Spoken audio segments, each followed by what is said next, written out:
Senator Cost, it looks like it's just you and I for the time being. We'll see when they get back here shortly. Then we'll get started.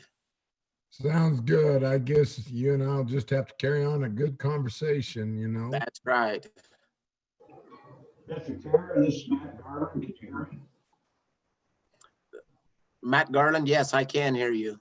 Yeah, I'm here too. I'm watching YouTube this. So Okay, it's been a good meeting so far, so look forward to the rest of it. okay. I see they're starting to reawaken on the computer screen here. I'm here, Mr. Chairman.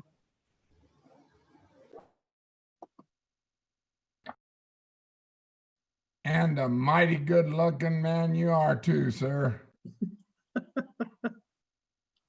Your eyesight's getting really bad. You're getting old.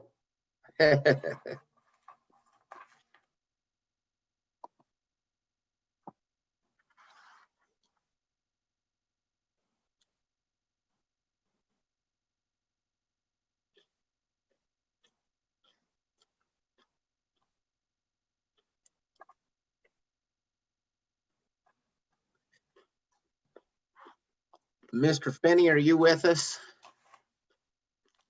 Yes, sir, I am. Okay, Let me looks know like when you're ready looks to like roll. we have most of our committee back. So I think we'll go ahead and get started. I think we're on to request number 3, which is the suitability subject and how the state construction's proceeding with that. And so with that, Brandon, I'll let you take it away. Thank you, Mr. Chairman. So members of the committee, request number 3 of the department was an update on educational suitability. Our original intent was to be before you with a lot more information. However, due to the virus, things have changed. But first, I'd like to give a little bit about a background. In 2019, the commission was working with the select committee on this particular topic. As you may recall, 20 LSO 0113 version 6 school building and facility needs was presented at the October 28th meeting. That particular bill was going to go in and tweak and the major maintenance statute to allow school districts to address some of the suitability needs. During that meeting in October, the select committee did not promote that bill. It did die. And in November of 2019, we spoke with our commission. The conversation was that, you know, this is in the commission statute book, and the commission directed the department to go ahead and proceed in executing that plan. We then went out and hired an educational consultant to engage stakeholders throughout the state. As you recall, in the March meeting, I testified that we had everything ready. The dominoes were stacked to go, and we were going to do 4 quadrant meetings. We were going to meet in Gillette, Cheyenne, Riverton, and Rock Springs. And then on April 1st, we were going to come back and do another final meeting and review everything that was identified during those meetings. Ironically, on March 15th, on a Sunday, the day before at 3 o'clock, I started getting phone calls from superintendents saying, Brandon, we're not going to let you bring 50 to 100 people in our building tomorrow morning. Unfortunately, so we jumped on the phone and started hitting the pause button. We sat idle for a little bit until April 23rd, when we started saying, look, we got to move forward and make this happen no matter what the circumstances are. And we started engaging school districts. We worked with Sweetwater 1, Campbell 1, and Sheridan 3. And the reason why is we tried to get a variety of the different sizes of schools and reach out to them to see what they're experiencing and how we could move forward on and providing this deliverable. Through our discussions, the determination was, hey, they had quite a bit on their plate. It was best if we, to get the most participation from the stakeholders, if we wait until school session was pretty much wrapped up. We did determine a new schedule and our new forum. So the new schedule is June 1st, June 10th, and June 17th to redo those meetings. When this packet went out, we didn't have it went out before the first meeting, but on page 11 of 34, I'd like to direct the committee's attention that we do have some of the marketing there, and we encourage anybody to attend the next 2 meetings that are coming up. Excuse me. Our plan is to complete these two meetings, June 10th, June 17th, be in front of the commission in July, and back in front of the select committee in September with our findings and recommendations that were brought before the commission as a result of doing this. It has gone well, to be honest with you. At first, I was like, we need to be in person. We got to go to these school districts. And then after, everybody's doing this webinar, and this is a great example here, we're still conducting business through our meetings with the initial districts and how we could re-engage. Everybody's, the way we do business is changing. And I had to flip my paradigm of thinking, and we're actually able to engage more people around the state versus the regional meetings, perhaps. So a little bit about our first meeting. We did that on the 1st. We had 47 participants. They consisted of superintendents, facilities directors, curriculum directors. There was teachers involved, and we had the consultant work through how we would go first about scoring the particular elements. And then what they would do is break us into small groups. And in this platform here, you can take 5 people into a group, 6 people. So it randomly generated those groups. We would then go in, discuss our topic that we were assigned about how we would score and prioritize these elements, about the spaces, what type of adjacent spaces should have to support the programs. And then we would come out of our groups, and we'd have a team leader that would present the findings of what our particular team reviewed. So far, with that kind of participation at 47 people on the first meeting, I was pleased. I'm glad we're moving forward, and we still plan on being in compliance in 2020 with the study being complete. So, Mr. Chairman, we haven't got through it, but we have made some headway. Mr. Finney, how many districts did those 47 people represent? Mr. Chairman, I don't have that answer. I'd have to see if we can get into the back end of the database or this platform. We too were on Zoom, so I would assume that information is available. I personally haven't been on the backside, but I could reach out to the consultant and provide that as a follow-up to the committee if you so desire. Who was there, what districts? That would be good, just trying to get a feel for, is it several people from a few of the larger districts, or is it a good broad representation of all district size across the state, is really why I asked the question. Okay. I will make a note on that. I particularly don't know, because one of the neat things is when they did break you into groups, you don't get to go with people They just stick you with whoever. So I personally was with people from all around the state. I had people from Sweetwater there and Laramie 1 there. And then some of the staff. But we will get into that, Mr. Chairman, and get that back to the committee. Sounds good. Other questions, further questions from the committee on how they're proceeding with addressing the suitability question? All right, I don't see hands waving, so we'll move on to request number 4. Okay, Mr. Chairman, in the March meeting, when I spoke to the committee, the topic we sort of discussed was, hey, we spent $3.6 billion. Maybe take a step back and see what's good and how the rules and how the governing documents are structured. Is it appropriate, and how can we improve upon those? So first, I'd like to just start out with, we're properly structured with the Secretary of State to do all the rules. So we're not just looking down a funnel. We have construction management division, and we have school facilities. We've got SCD as agency 027. We have both programs set up underneath that. So we're structured there. And then we're always looking ways for improvement and growth. After each legislative session, the first thing we do is see what changes are going to affect the organization and which section of the rules and regulations or contracts even need to be adjusted to comply. Our rules and regulations were just updated and approved by the governor on January 15th, 2020. Even though that they're just recently updated, that doesn't mean we can't look for ways to improve. One of the things our commission has done is they have established a subcommittee to be on the rule review team. And we have 3 commissioners. We have myself and different members of our team within the state construction department that's heavily knowledgeable about those documents. And we also have invited district representation. So what we did there is a similar process. Is we selected 4 regions of the state. We asked the superintendent's group to provide regional representation to sit on the committee so they too can have a voice.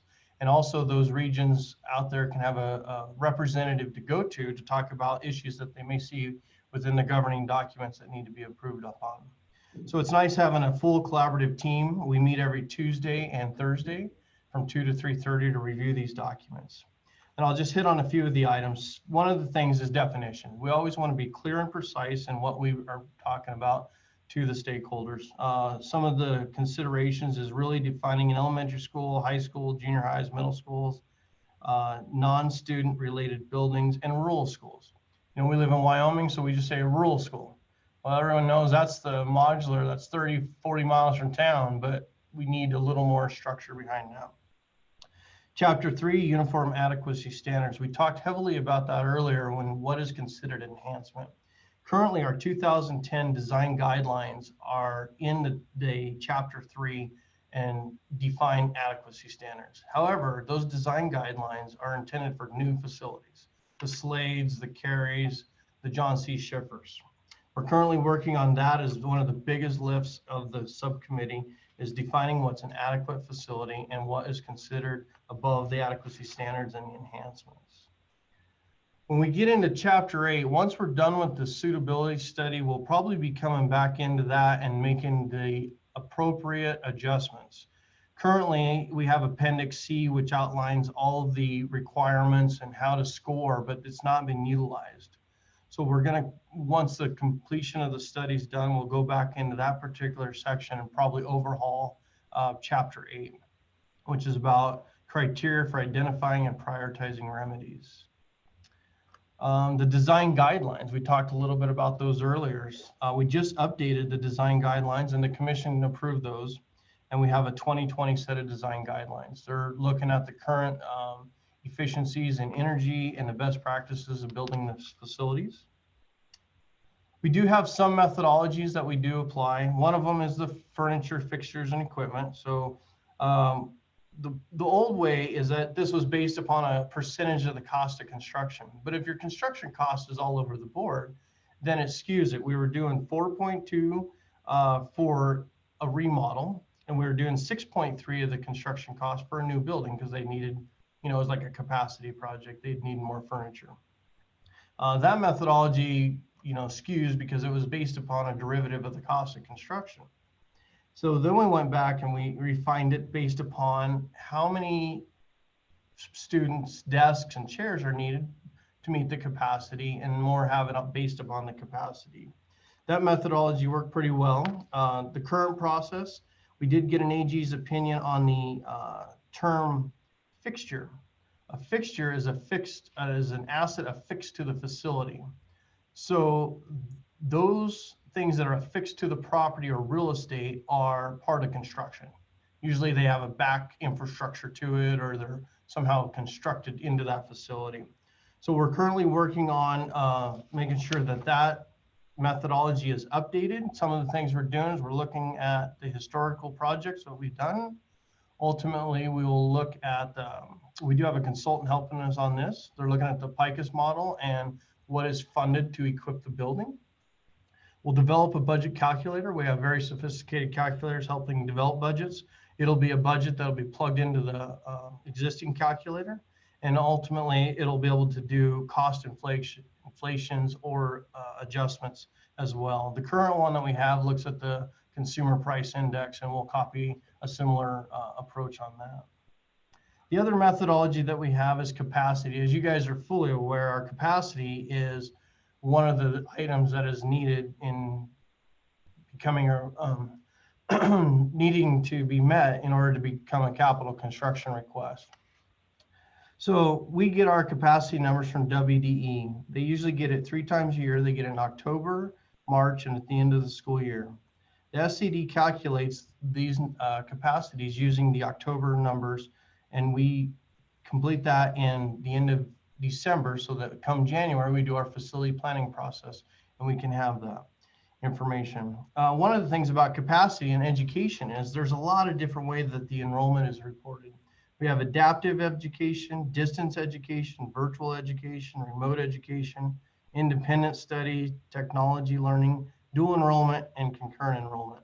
It takes them being WDE 3 months to provide us the brick and mortar so that we can calculate the capacities. We're looking at our capacity methodology just to make sure that it's tight and very organized. When we do the capacity, we look at a space by space analysis. We have a floor plan of every single school in the state. We know the rooms and what they're being used for. That rolls up into the building capacity.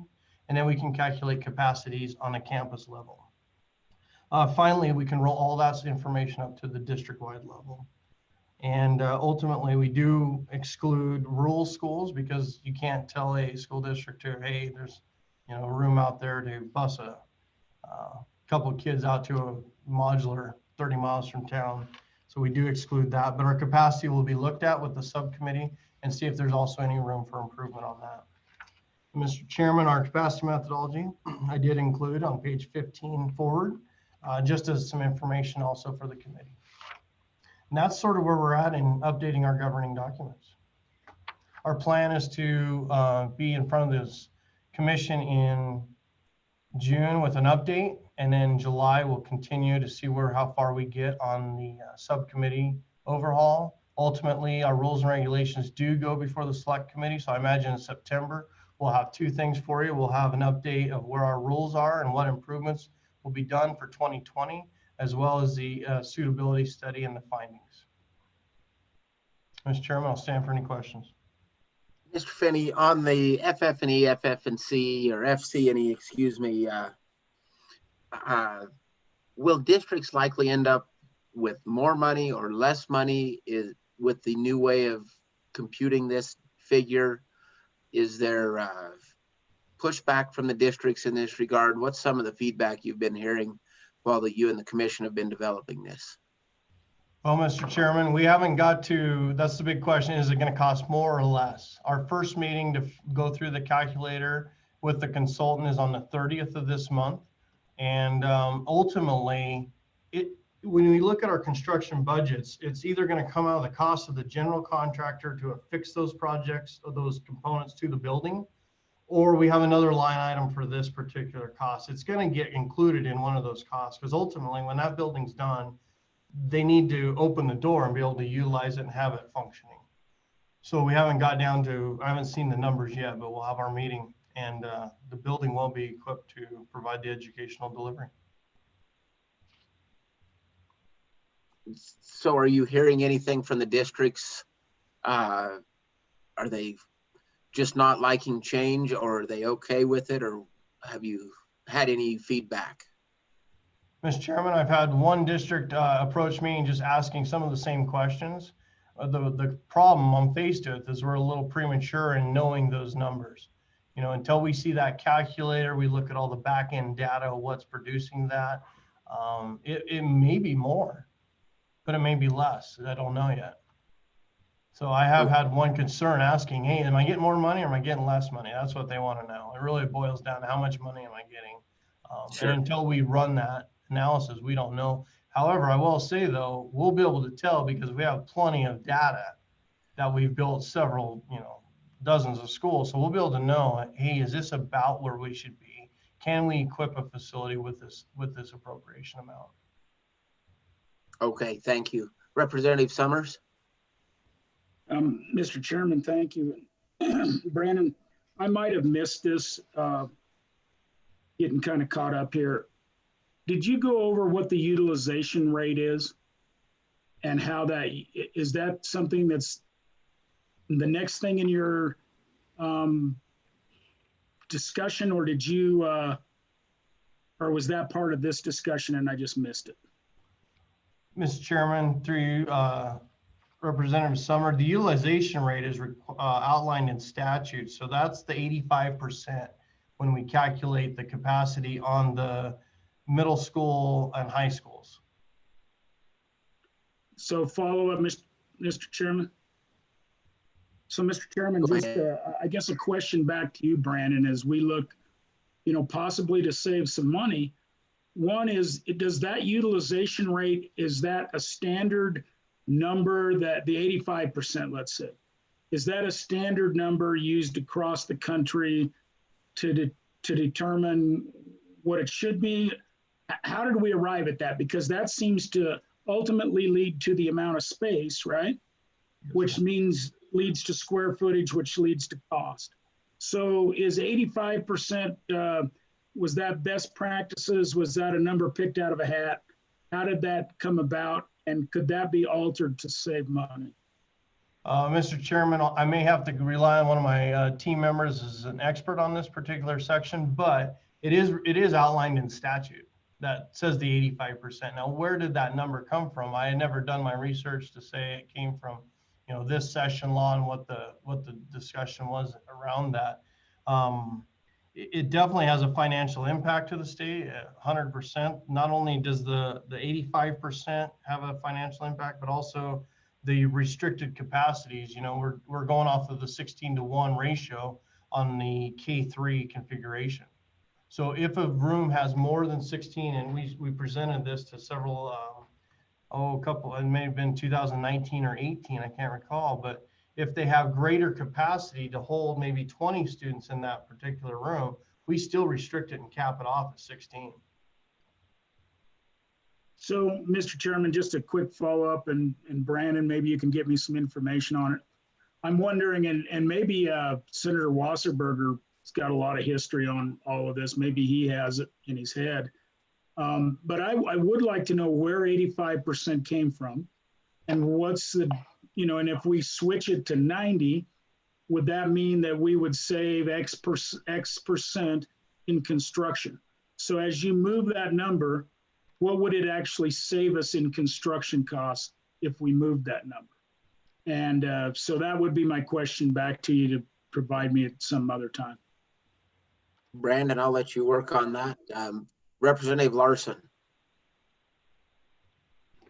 Thank you, Mr. Chairman. And Brandon, I don't know if this is the right place to ask this on your rules portion, but do you feel like using the preference on FF&E with our design people and having in rules that discussion we've had over the last few years on ensuring that the vendors that are here in Wyoming and the suppliers they use are given preference rather than the number of out-of-state vendors that we have used in the past? Do you feel like we were getting a handle on that? Mr. Chairman, follow-up question. Just to make sure I understand the intent, is the procurement of furniture, fixtures, and equipment working well with the statute adjustments that have been made? Yes. Mr. Chairman, I think it's going as well as it has. I've seen tweaks with that statute since it's been tweaked on a little bit for quite a while. Right now it's going good. I think we got a good enough process in place. It is harder to bid FF&E than a $20 million project. It's more, I call it tinkeritis stuff. It's not, hey, we're going to go plop a big building down. It's more granular and detailed. So there's challenges with it, and there's challenges with the availability of some of the elements. So follow up, Mr. Chairman. Brandon, I think if you say it's going as good as it has been, then that doesn't give me much comfort. And I don't mean that, and I don't mean that really in a bad way. The problem that we've had historically is that our suppliers in Wyoming will go online during the bidding process, and there will already be the type of FF&E identified manufacturers and the makers of cabinets, desks, chairs, whatever it is. And oftentimes they'll reach out to the manufacturer of that FF&E, and they'll say, well, we already have a supplier for Wyoming. They're located in Salt Lake or they're located in Denver.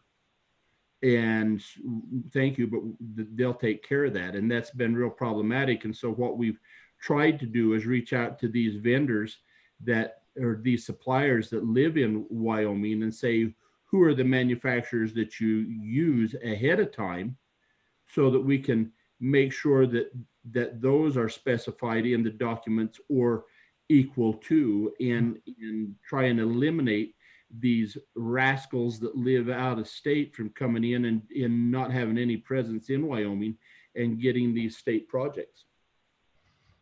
Yeah, Mr. Chairman, I would agree. Some of the things that have been improved, though, is it was performance specifications only. And that was very vague and too broad. It's more specific. And then they can submit an alternate if they have another product that meets that performance spec. So that's where I think it's gotten a lot better.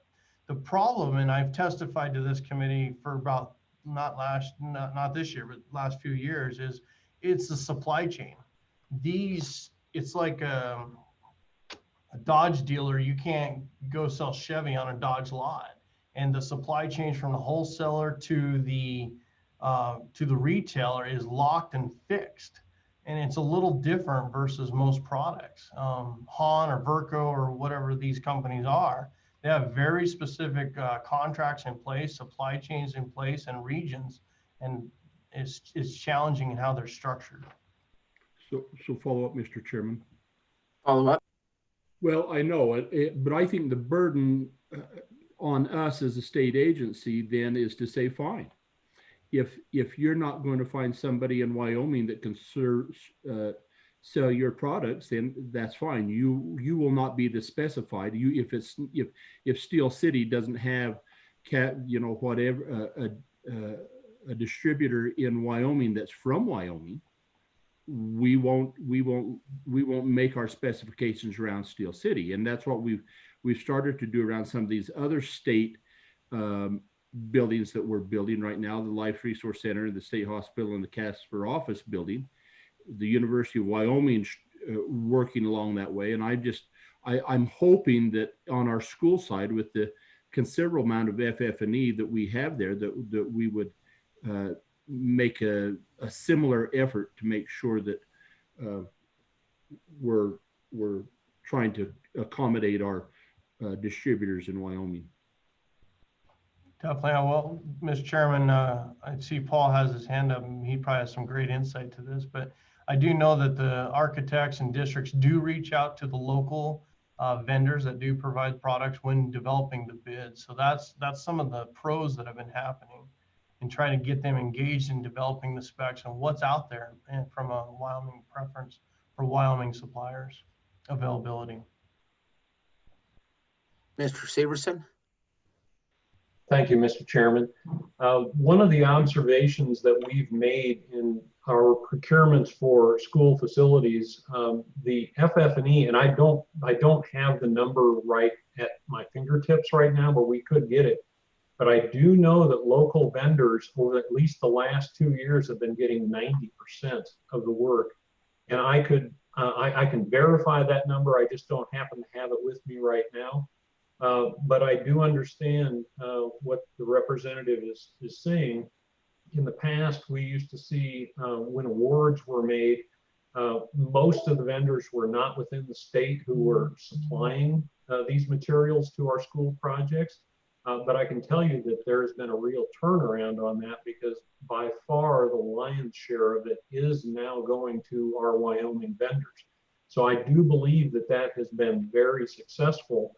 And I at this point, why the change in the procurement rules is also what's given us the information to be able to do the analysis we're moving forward with the furniture procurement in the future, because we now get lists of individual pieces of furniture that are being procured for projects, and we can associate them back to the design and the plan, and we can see exactly what school districts are. And so it isn't our determination as to what it takes to furnish a school. We're using our historic data that really started in about 2014. 2015, it was pretty strong. We can see what schools are procuring to furnish their schools, and we do have the information, which is why we proceeded with a consultant to identify specifically what needs the districts have identified for furnishings for particular types of projects. So follow up, Mr. Chairman. Follow up?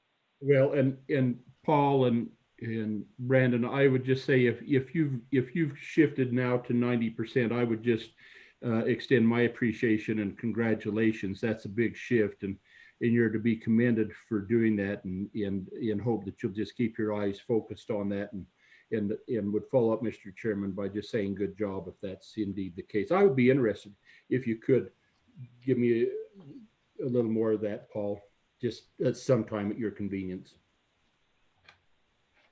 Mr. Severson, do you have anything more to add? And then I'll get to you, Senator Landon. Yes, Mr. Chairman, I'd like to add the reception of the design community has been extremely high on this request.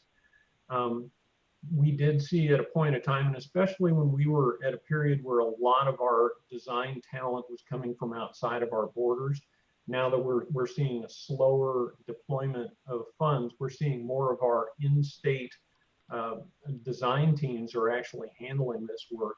And we're seeing very strong reception of the concept of let's find Wyoming vendors, Wyoming products that we can use on these projects. So from my perspective, I think it's been very successful. Senator Landon.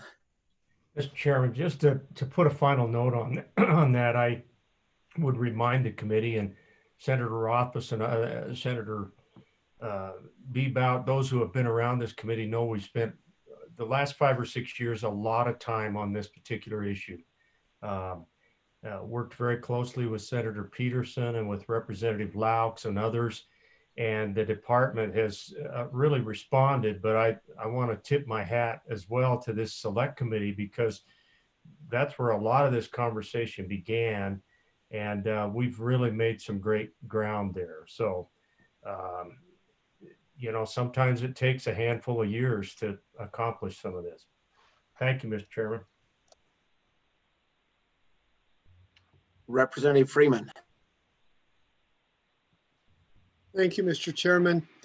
On the graph on 15 of 34, I looked at it, and at first I misread it. And if you look at the top, it says pre-kindergarten and kindergarten, first grade, SF, and I now realize that means square foot per student, if I'm wrong, right? Yeah. And restricted capacity, what I saw immediately was, we have restricted capacity for 16, but we could put 50 students in there. I think if you can come up with some sort of clarity on that to where that people like myself don't make mistakes real quick, because words matter. And, you know, and when you put restricted on there, it's like we're artificially putting something up there. So just a request. Thank you. Mr. Finney, do you want to respond or have any thoughts on that request? Yes, Mr. Chairman, just for clarification, and you're thinking on the methodology, a little bit clarification on square foot per student? Mr. Chairman, I would put square foot per student, and then foundation, is that the right word? That's the restricted or the class size or something like that by formula or something like that would be a little bit more clear. And one of the reasons why I say that, and this is, you know, I was a teacher for a long time, and my classroom, the last classroom I taught in was larger than what I was used to. Mm-hmm. And this goes to the suitability issue. I couldn't use a third of my classroom just because of the way that it was set up. And so I guess that's what got me thinking the wrong way before I realized what you actually meant in that graph. Thank you. Thank you. Senator Bebout. Yeah, thank you, Mr. Chairman. Just a question on the graph. When I look at that, it ties a little bit into what Representative Freeman's talking about. When I look at the square foot per student for pre-kindergarten, two for three, grade 2 through 3, it's 50 or 40 square feet, but the capacity is 16. But you go to middle school, high school, junior high, the general classroom is 37.5 square foot less, but the capacity is so much higher. And so when you look at the 85%, if you're talking about 90 or something different, like Representative Summers brings up, to maybe it might help us a little bit on our costs. The 16 obviously has been discussed in the past. It was not changed. How does that fit in?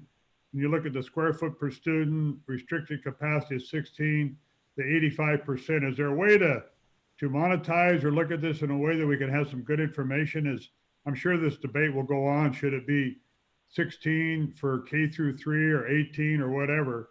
Is there any way we can look at it from the number side to help us with that decision that it'll come up again and again and again? Brandon? Yeah, Mr. Chairman, Senator Bebout, I think what we do is we go into some of the reports that we did in 2018, I believe. We did a ton of analysis on this and presented to the select committee. We just have to bring those documents back up and we could walk through them again for sure.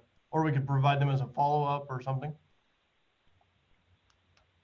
Well, Mr. Chairman, I think, and I remember those, and yeah, there's a lot of data there. Maybe things have changed now relative to when we had that versus the environment we find ourselves in today. So yeah, maybe that's something if the two co-chairmen wanted to look at, we could. If they're inclined not to, I get it. Senator Cost. Thank you, Mr. Chairman. A suggestion I'd like to see is if maybe through the LSO or somewhere we could get the actual number of students that are in those K through 3 classrooms throughout the state, even this last year, because I think we might have a little different look at how many students are in there compared to how many we're allowing for.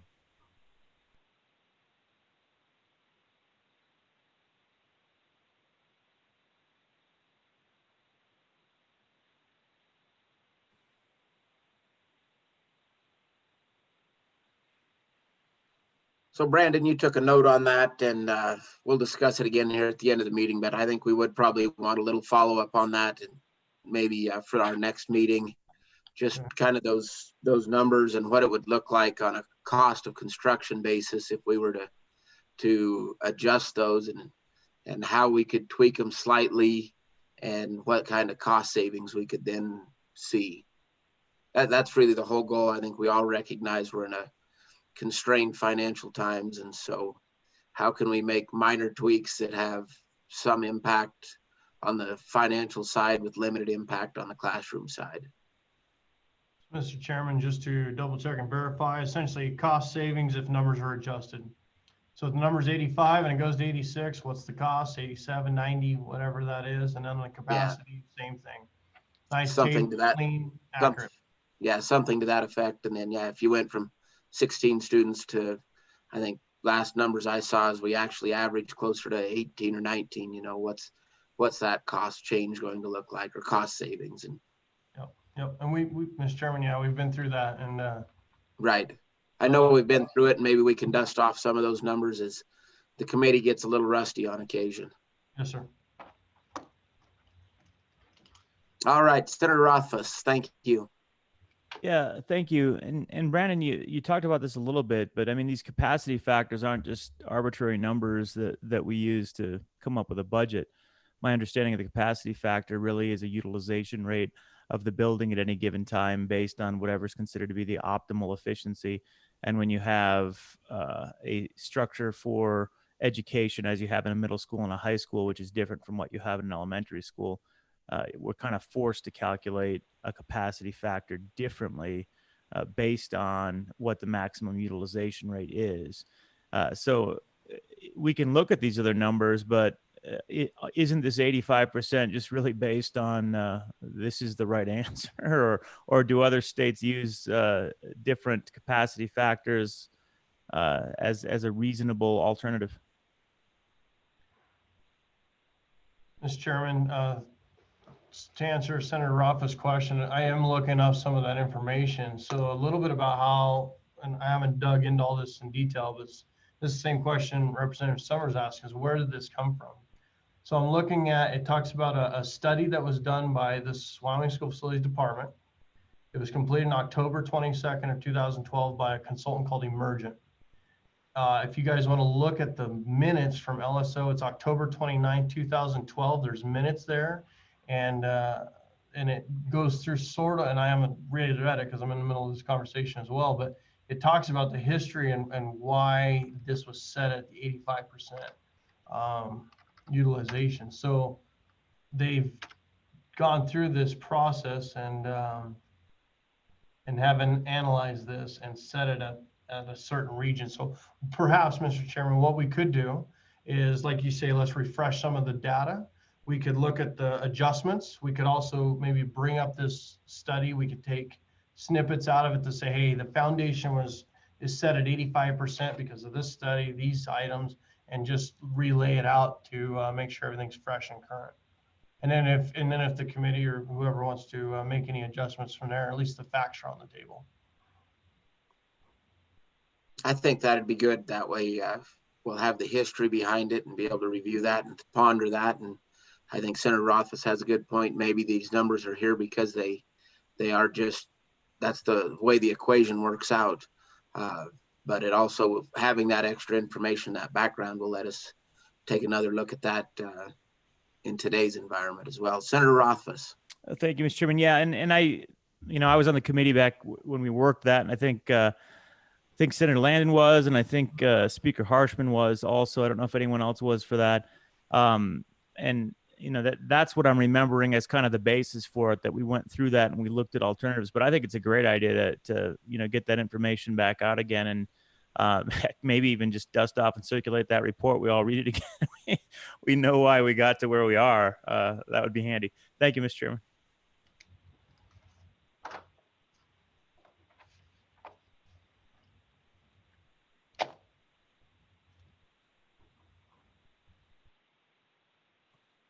Mr. Severson, you had a comment? Yeah, Mr. Chairman, in response to Senator Rothfuss's question about what do other states have for standards, it's one of the challenges we have. Other states don't have standards for square footage per student. There are a few exceptions out there, but they're rare.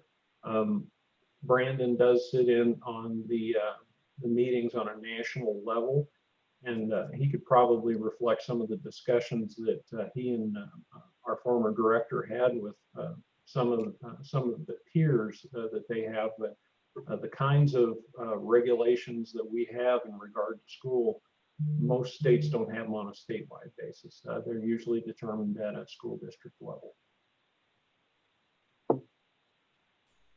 Mr. Chairman, Paul's correct. I sit on the board of National Council, as I spoke about earlier, of school facilities, and we're unique. Actually, we're when I sit next to the peers of I think we're way ahead of a lot of them. We've done a lot of very successful things. We have a lot of statutes that give the structure. We have great rules in place, our methodologies. Is it flawless? No. Can it be improved upon? Everything can. But when you sit in those meetings with other states, we're definitely light years ahead. So they're all over the board, to be honest with you. So. Okay.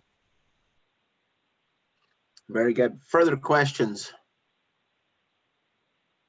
All right. I'm not seeing any hands or any commotion like someone's trying to unmute themselves. So let's move on to request number 5. This is. Okay, Mr. Chairman, request number 5 was a discussion that we had regarding prototype designs. First of all, prototype designs are required in statute. 2115-114 requires the School Facilities Commission to establish a process in which prototypes can be developed and utilized. We got to look at the capacity requirements of facilities, the educational programs, and accommodate that to the site and building in which that facility is going to be constructed. And per the statute, we then take it down into the rules and regulations. Specifically, we address this in Chapter 9 in the implementation of remedies of project management, Section 4. The commission encourages prototype designs and prototype components. The words components in there is perhaps a lot of times it may not be a complete design, but a kit of parts that are utilized on a new facility. It may shorten the time design, the time frame, simplified value engineering. We talked about that earlier, where projects go through the whole VE process. And if it's already been through there, we've got lesson learns. They don't have to go through such a review, which will ultimately decrease costs and increase the construction efficiency, because that's been built before. And we know the hurdles and challenges that come with building that facility. The department shall maintain a database on school floor plans. When I just talked about the other states, I mean, this is something no other state's really doing at our level. We do our condition assessments. We measure these floor plans. We know what the usage of each of the rooms are, what the capacities are. Phenomenal database that's out there. Districts may consider the use of a prototype if they so choose to do so. In addition then to the rules, we also have our procurement process. So the commission's procurement process, a couple things. In the architectural contract, we have language that's been inserted that says that the owner retains the right to the ownership of the documents and use those again. So sometimes in design, you know, the architect is the only sole owner of those documents. We have language in there that gives us the right to do that. School districts can also come and look at the database and try to see one that fits the program, and if they want to move forward with it. Some things they shall consider, looking on page 20 of 34, the age of the design. Obviously school is changing, especially as we speak right now with the challenges we have. If the design's pretty old, they may have to look at that. If they have to make any extensive changes due to the program or other reasons, that could diminish the cost savings. So they would look at the size of the facilities, what their program is, and then if there's any tweaks that need to be made. Obviously, site adaptation is huge. The site plan, the grading, the drainages and parking require A&E services on pretty much new design, because each site may have a different geotech report. It could be spread footings versus drilled piers. Which goes into bullet point 4, the foundation design. Could be pretty extensive, but it's doable. Repeating use of prototype may result in better quality construction and fewer change orders, as I spoke about earlier, especially if the same contractor is awarded the contract again. Obviously, the second time you do something's better than the first time, or at least it should be. Some of the best things is it speeds up the time. Said the district has to look at their schedule. One of the things we talked about earlier was, you know, the milestones and when a school district needs to open a facility. I will say I did pull up some additional data, Mr. Chairman. To date, I was able to find 10 different prototype designs that have been copied.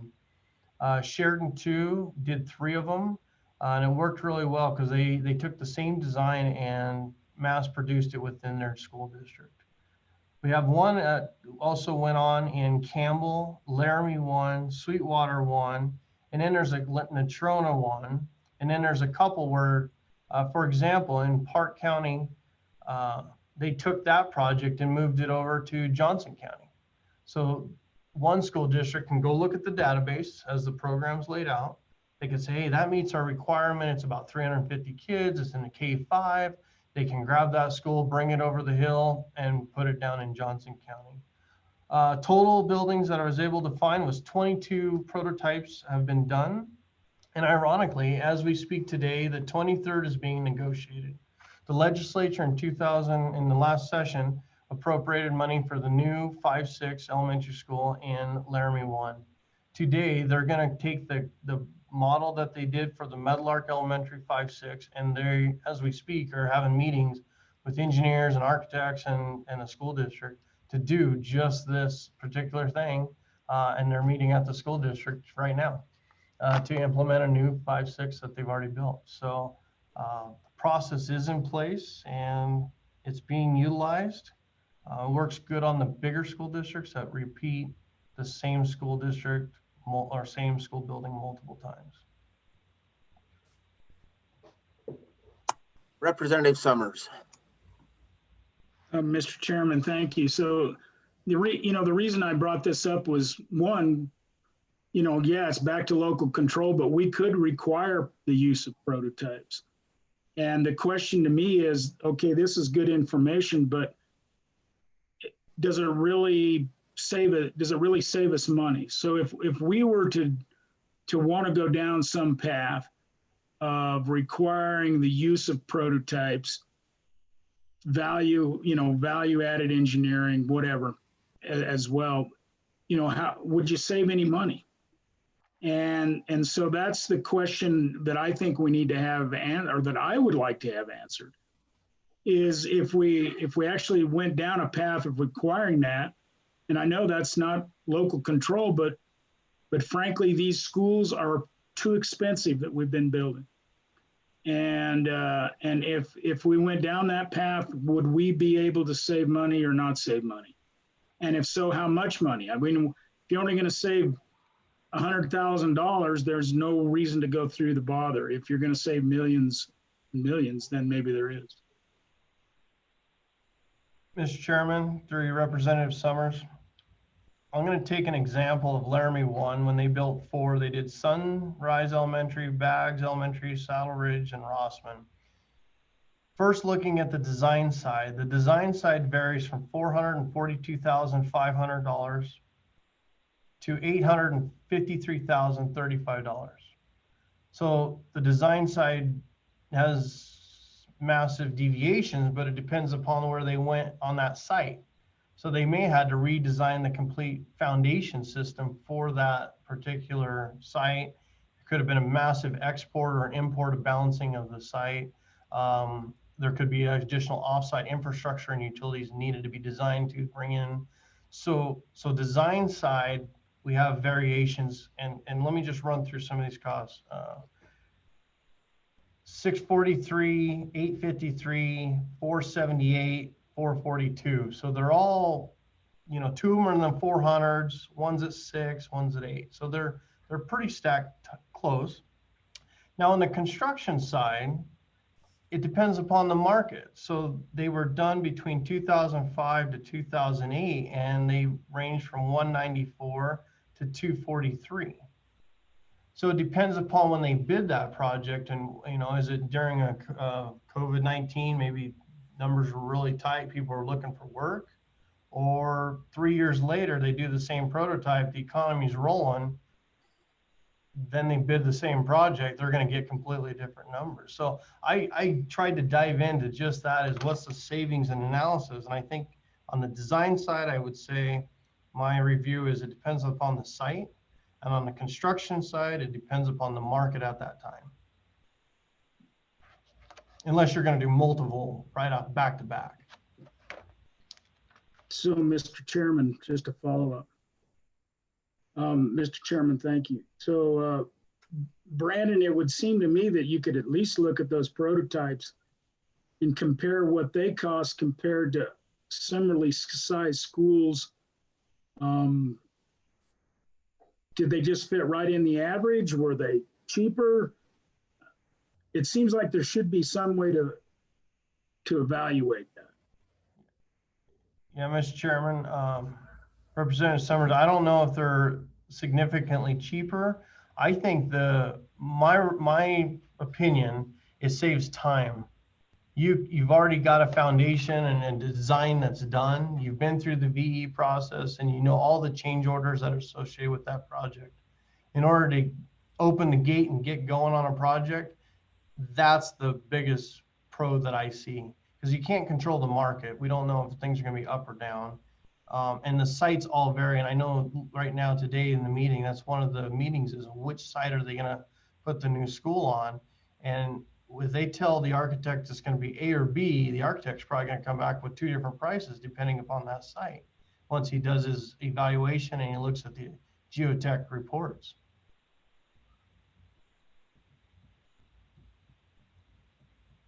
Do you have follow-up, Representative Summers?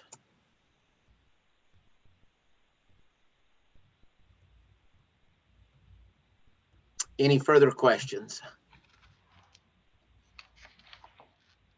Okay, well, thank you for that report, Brandon. Okay.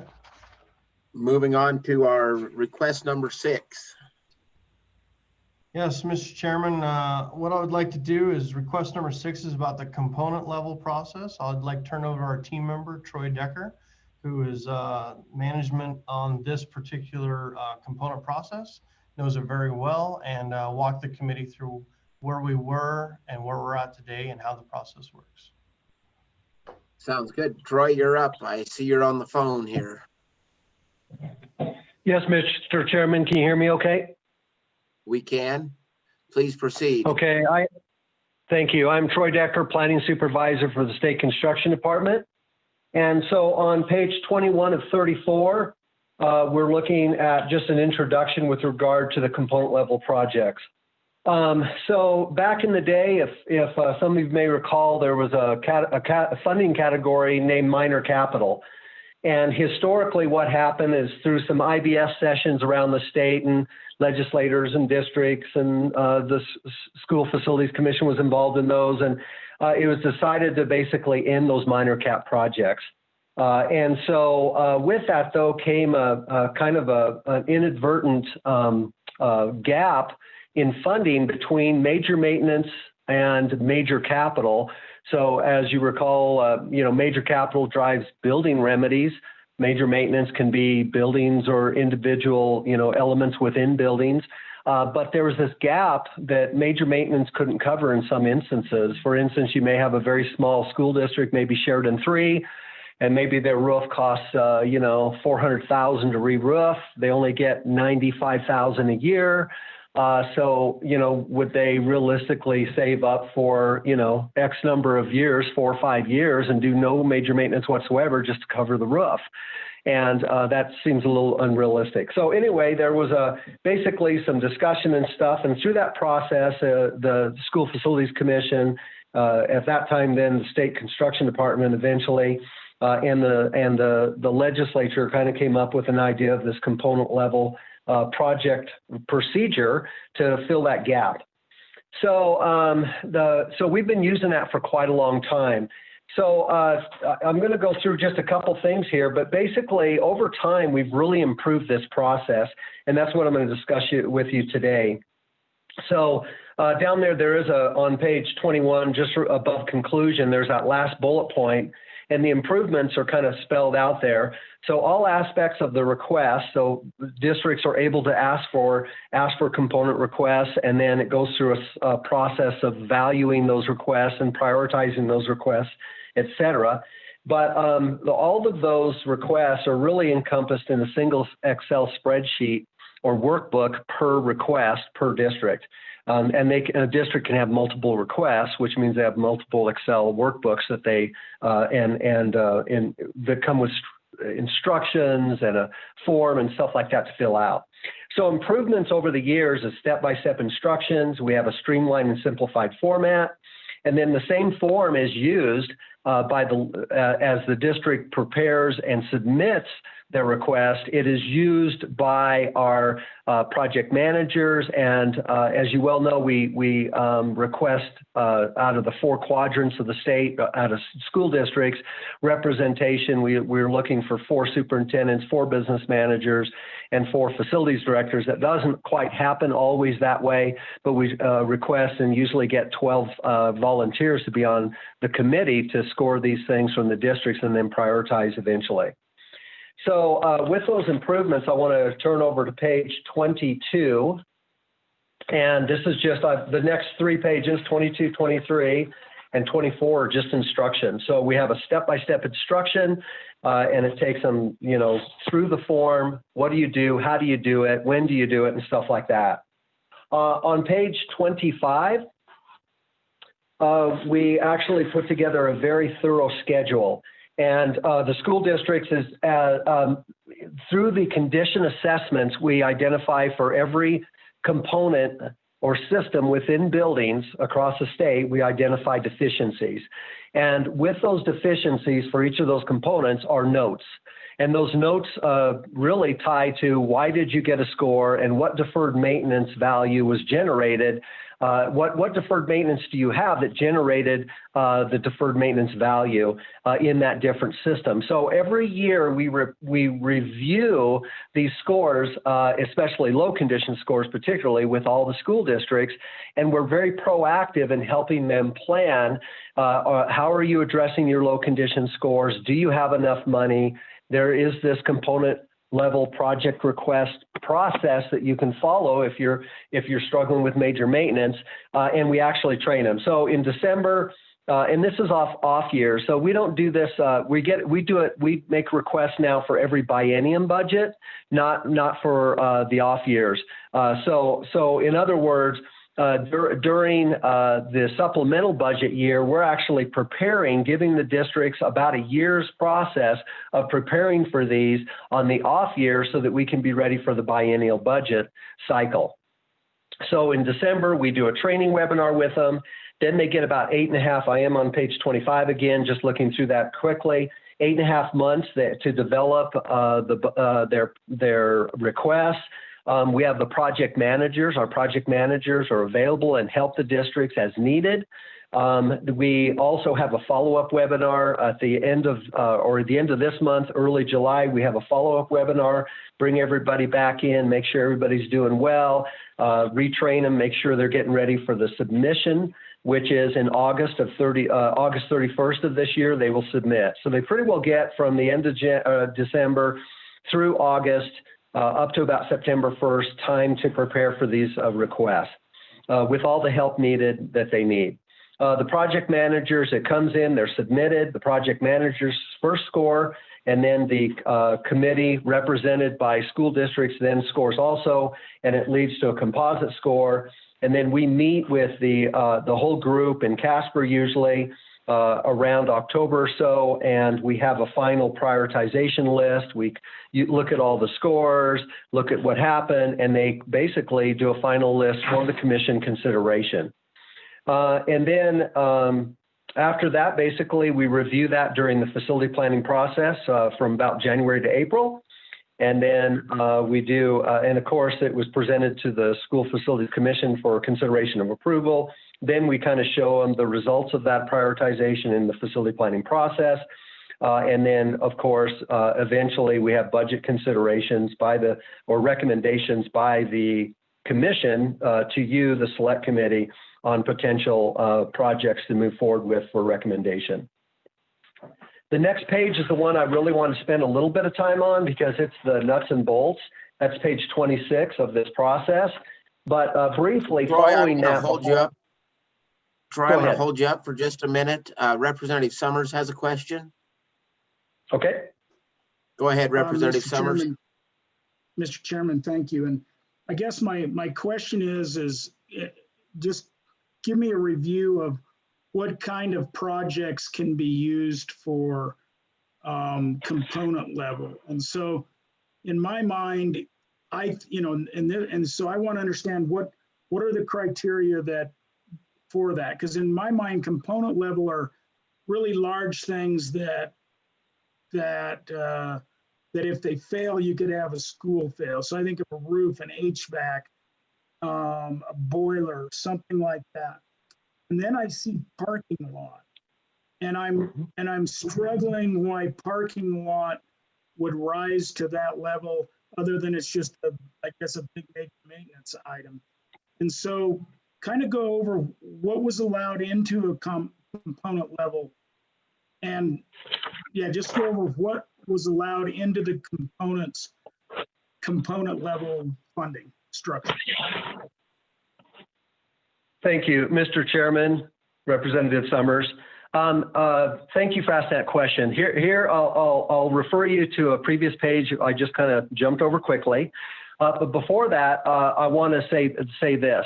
A component level request is basically defined as something that qualifies for major maintenance, but basically they're struggling with major maintenance to basically pay for it and to remedy it.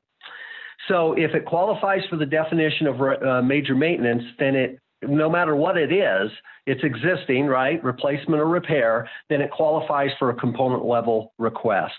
So that's the first definition is if it qualifies for a major maintenance definition, it qualifies for component.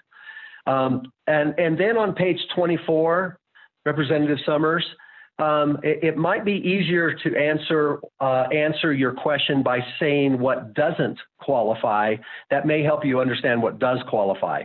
So one of the things that we struggle with, and thank you for asking that question, because we had to clearly define this early in the process in order to make sure that it doesn't usurp legislative authority, legislative role. You guys are the ones that make appropriation recommendations, and we don't want to get in front of you. So on page 24, we specifically, at the end of the directions, we say what doesn't qualify. Adding new square footage does not qualify because it doesn't qualify for major maintenance. Installing new components that do not exist do not qualify. Multiple system renovations that do not have direct correlation to the main system request. So they can't go out and do this major renovation, okay, that hits like 15 different or 16 or 20 different components and call it a component level request. This is not a renovation process. It is to deal with system by system needs. And then any system or building that only qualifies for 10% major maintenance. So we had that question earlier, what can they spend major maintenance on, enhancements? Well, yeah, 10%. But enhancements don't qualify for regular major maintenance. Therefore, neither does a component request do so, or a surplus building that they chose to hang on to after the state remedied their need and they chose to hang on to it. That wouldn't qualify for a component request. And then the last thing we've listed here is security elements. You as a legislature have prioritized, we have 20 or so security elements. And we were having districts want to basically not make an end run around you, but they have security needs. They were concerned and they wanted to start making security requests through the component level project. We don't permit that. There may be individual elements that can be dealt with in security with major maintenance or a component level request, but it's not an end run to the legislative process of you guys prioritizing money in a capital way to meet security needs. So those are the answers to those. And then Representative Summers also, I can more thoroughly answer your questions through the process on page 26, which is where I'm heading. But was that sufficient to answer your question for now? Mr. Chairman, follow up. Mr. Chairman, thank you. Yeah, I guess it does. So the question to me, the question I have is obviously this is just another level of major maintenance, but do things get ignored with regular major maintenance with the assumption that it'll eventually be covered with as a component? And as projects are prioritized, because you all and we all prioritize component level projects just like we do anything else, do certain kinds of projects seem to rise to the surface? I think they would. If you got a roof that's bad and and that jeopardizes the school, then that's going to rise to the top and get funded. So would they, would some district go on, we're not going to put all of they don't have enough major maintenance money, so we're not going to put it all into roofs because we put that later in a component level funding. So I wonder what the effect of having a component level piece is for how the rest of major maintenance is done. And I still struggle with the whole parking lot thing, period, as a component level project. So do we have any sense of, and maybe it's just, there's just not enough money out there. So they do the best they can, and when something pops up, they just put it in as a component level. But I do worry that by doing this, we maybe there's projects that get pushed, that get left undone because they know later they can get it as a component level project. Does that ever happen? Doesn't happen? Minimal risk to that?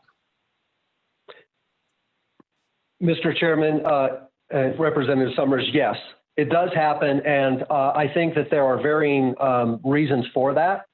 And so if I may, I think that going through the form on page 26 will answer quite a few of your questions on this, because it is part of the prioritization process and the scoring of their requests. So if I may, that may help answer some of these questions, and then we could follow up with any additional. Would that work for you okay? Sounds good. And Senator Rothfuss, I've got you on the list. So, Mr. Chairman, may I proceed then?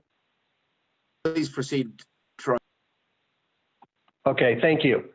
So let's walk through, I just want to briefly show you something before we talk about 26. On page 27, I talked about this as an Excel workbook. And so we have sheets within the Excel workbook. And we have one for a cost estimate. So they can include their cost estimates within their request. And our project managers can actually look at those cost estimates. And anybody on the prioritization committee. Page 28, we have our component project budget worksheet. And that budget worksheet kind of commonizes all of the requests into a single format, and it covers all of the soft costs. And so we want it to be as thorough as possible with school districts to capture all the costs, not just some of them, and to have some kind of common way to capture that. So they have to fill out a budget worksheet. Page 29, we actually ask them to submit photos of whatever they're asking for. So a picture speaks 1,000 words. And so we try to make it very good so that they actually demonstrate in some way, shape, or form what visually is their issue with the deferred maintenance. Sometimes that's not possible, but we give them the opportunity. And then the next one, which will answer some of the question from Representative Summers, is a prioritized major maintenance projects. So we actually ask them, okay, why aren't you spending major maintenance on this request? And then what you are spending major maintenance on, why are you prioritizing these other things over the component request that you're asking, which is truly capital request? So we'll talk about that one and how it fits in. And then lastly, page 31, we ask them for other supporting documents. They can tell their story, I just threw in, a roof inspection report that says, hey, you got to replace the roof and you got 2 years to do it in. And then on pages 32 and 33, we actually forecast their major maintenance payments. These are just estimates. And that ties into the scoring, because if you're a small district asking for a $500,000 project, that might be 500% of your major maintenance annual payment. Where if you're a large district, it may be 3% or 5% of your annual payment or whatever it is. And then last of all, we do look at the previous component requests and see if on the prioritized list and see if they were on there. So that's just a brief example of what is included in a request that our scoring committee looks at. So looking back at page 26, if I may walk through this shortly, and then this should answer quite a few questions. So at the very top, they do select their school district. They do select a building, and this is all hypothetical. I use Slade Elementary because it's already received or is going to receive an appropriation for remedy. And let's say they had to do a roof replacement. As soon as they fill that out, then it automatically tells us their building score. It's a 0.38. And that ties into the score later. Then we ask them this, have you provided a professional, have you your project scope, so they can use major maintenance to prepare for these requests. A design professional, an engineer, a consultant. So have you developed the scope in consultation with a professional service provider, yes or no? Have you done cost estimating provided through a professional service provider, yes or no? Because we want them accurate, if possible. Have you used this component budget worksheet? Have you filled it out, yes or no? And then do you have photos? We recommend up to 5, yes or no? So what we're trying to do is we're trying to set the stage where we have really good, solid information, valid information, accurate information to make scoring decisions on as we go through the process. The next section down is section 3, major maintenance available balance. So we actually, Representative Summers, we do go actually through their balance. How much on June 30th of 2020, what through your they call the 680 report, they have to submit it to us. What is your balances in your checkbook? What is your balance? Then what kind of encumbrances have you already contractually obligated to? And that should come out of your balance. And then what is your estimated quarterly major maintenance payments for the next year? So we have that in there. What, because we want to see what money they have for the next year, because it's going to, you know, we want to see what their income is, or, you know, funds receiving over the next year here. Major maintenance, because that we want to have an accurate balance of what money they have available. Minus prioritized major maintenance projects. So back on that page, whatever it was, page 30, we actually ask them, hey guys, prioritize what major maintenance projects are you doing and show us why they're more important than this component that you're not putting toward. And so that's part of the process. And then minus major maintenance reserves.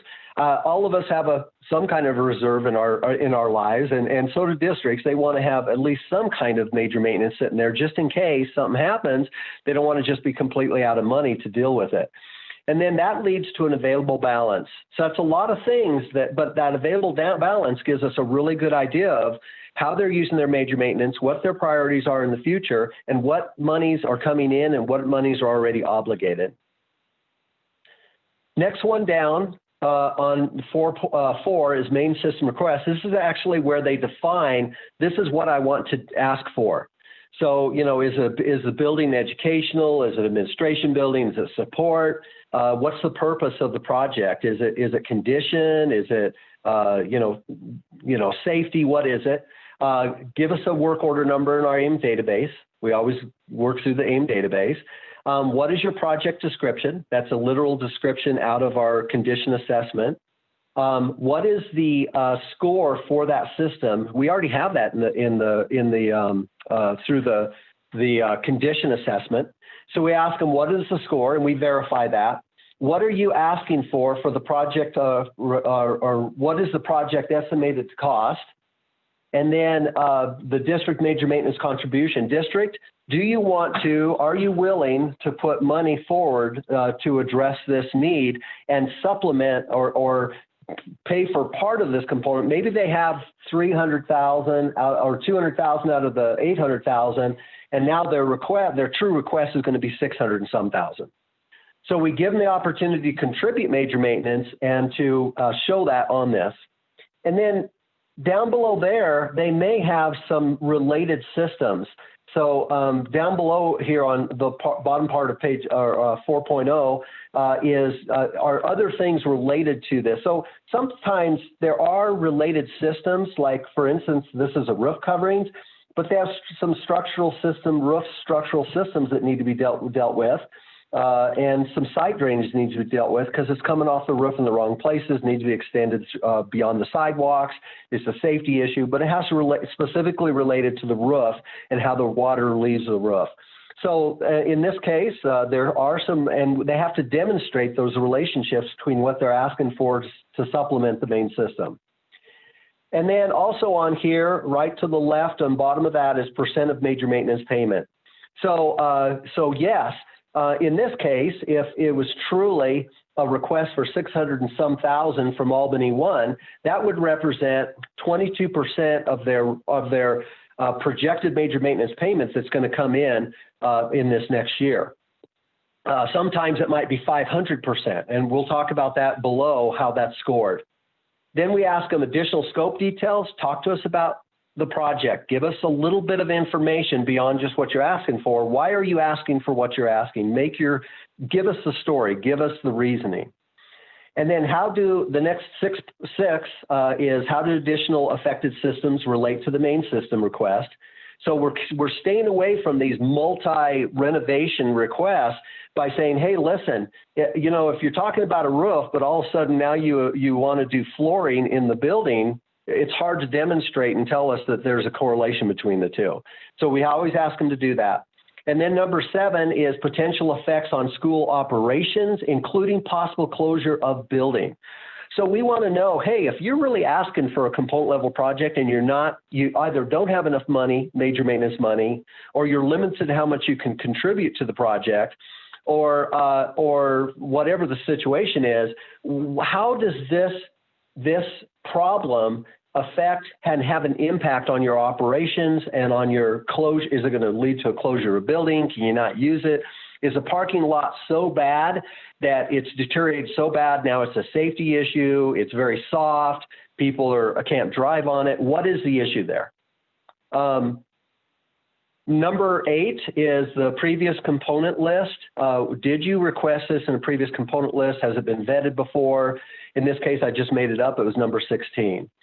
Who's the project manager? And then the district has an evaluator. I just give them a number. Maybe this evaluator is out of Casper and their number is 5. I just put a number. So that's pretty well the story of what they have to talk about, followed by all the information on the other sheets. And now we get to the actual scoring system. So the scoring system is and I've got my spreadsheet up and I didn't want to include this all in here. But what they're going to do then is the top 40% is actually scored by our project managers in State Construction Department.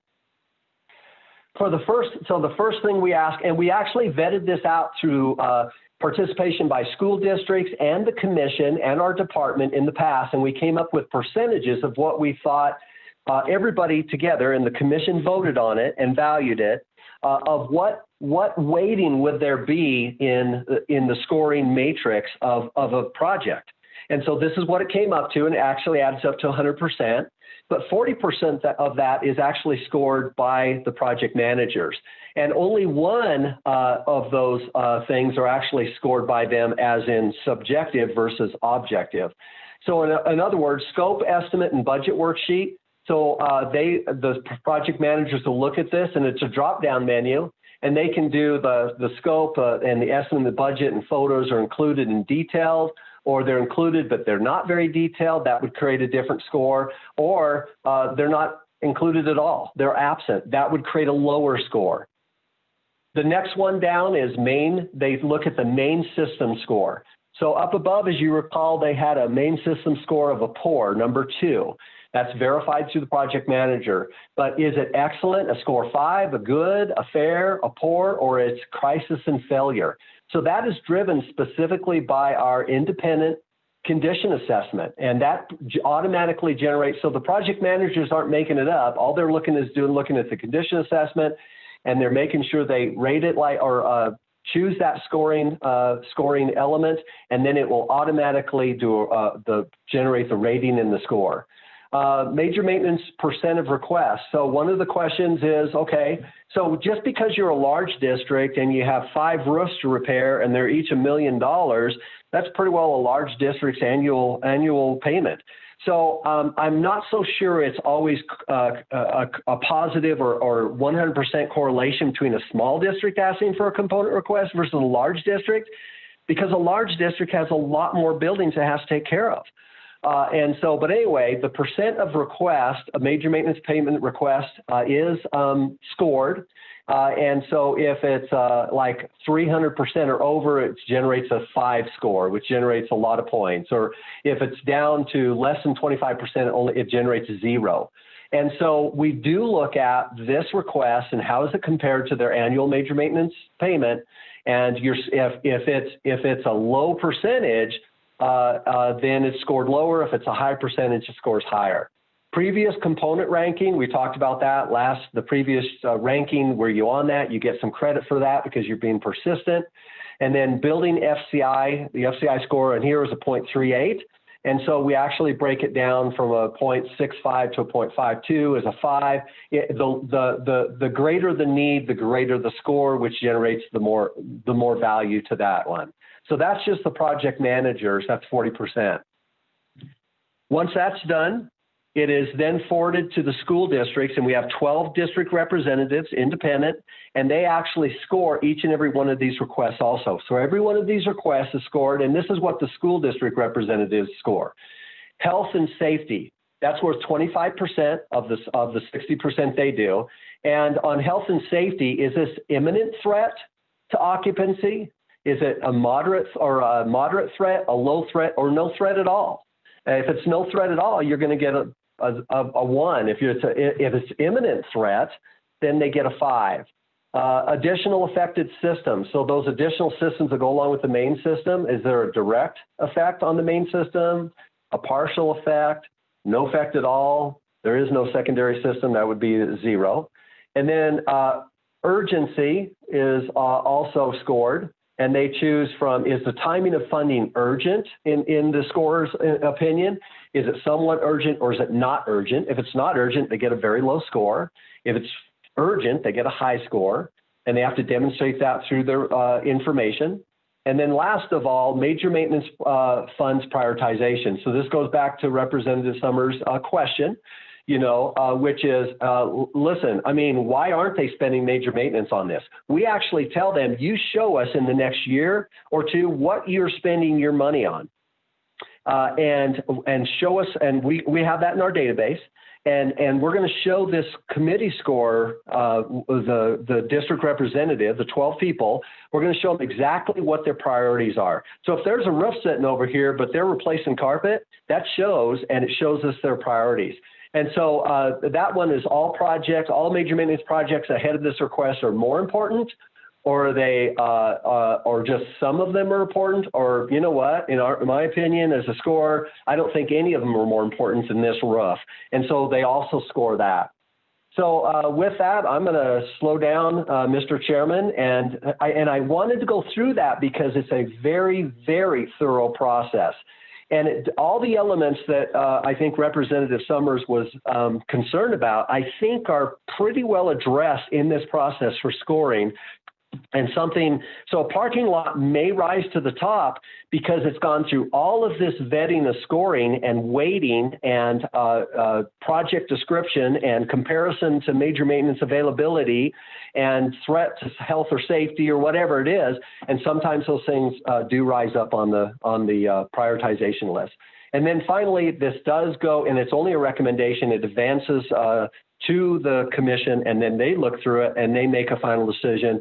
Is this what we're going to bless? And if so, that's what they make their recommendations to you on. So with that, Mr. Chairman, I will yield for any other questions or comments. Questions, committee, for Mr. Decker. Representative Freeman. This is just kind of a clarification for me.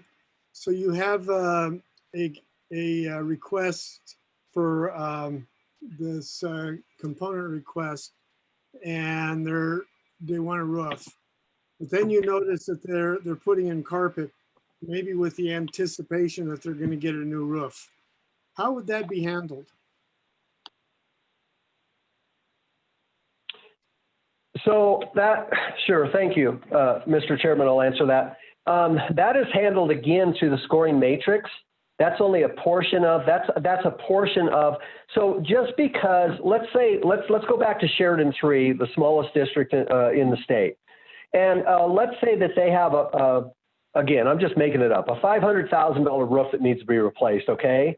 But they haven't replaced their carpet for, 20 years or something, whatever it is. And so they're saying, hey, listen, guys, we've saved up, we've got 150,000 towards the 500,000. We're asking for 350,000 more. But in the meantime, we have an educational environment that is important. It needs to be clean. It needs to be safe. We don't want torn carpet. We don't want our public to walk into our school and think it's it doesn't look good. It's not a good environment. Maybe it's maybe it's carpet in the kindergarten room where little guys are on their knees all day, and then they have a hard surface for something else. So there's no one answer to that, but there are reasons, and I think that there's local school boards and districts that are making decisions on prioritization, and we're not necessarily dissecting every one of those, but we do see them, and we have to make a judgment in some way, shape, or form. So if you've got out of 20 requests, you have 15 carpets in 15 buildings, and yet the roof is at a critical stage, that would probably score less by that score than you know, if you were working on maybe some drainage issues or if you had some sewer issues or, you know, who knows what. It's not a cure-all system, but at least it gives the score an understanding what their other priorities are. And collectively, with all this matrix and the elements within this matrix for scoring, I think it's a pretty holistic way of looking at it as a whole rather than just focusing on one part. So it allows them a piece of the pie without overemphasizing and without trumping a district's, you know, they have a school board, they have priorities, and they have to make tough decisions with limited money. And I think this honors that, but at the same time values that from an independent, and we've got superintendents out there scoring these things. We have business managers and facility directors. They're in the trenches. They know the challenges every day. And so, you know, I think in that way, and this portion of the scoring is with school district, 12 representatives from school districts statewide, and they get it. They have to make these decisions every day. And if they, in their opinion, they believe that carpet is looking at all the needs and this need, and if they believe that carpet is, you know, they don't value that as much, they're going to downscore that. But another superintendent or business manager may look at that and go, I get it, man. You know, sooner or later, you got to replace the carpet, and it's an educational environment, and it's important for educational, you know, children within that environment and the teacher and stuff. So there is varying degrees of, I guess, value of that from people from different walks within the districts themselves.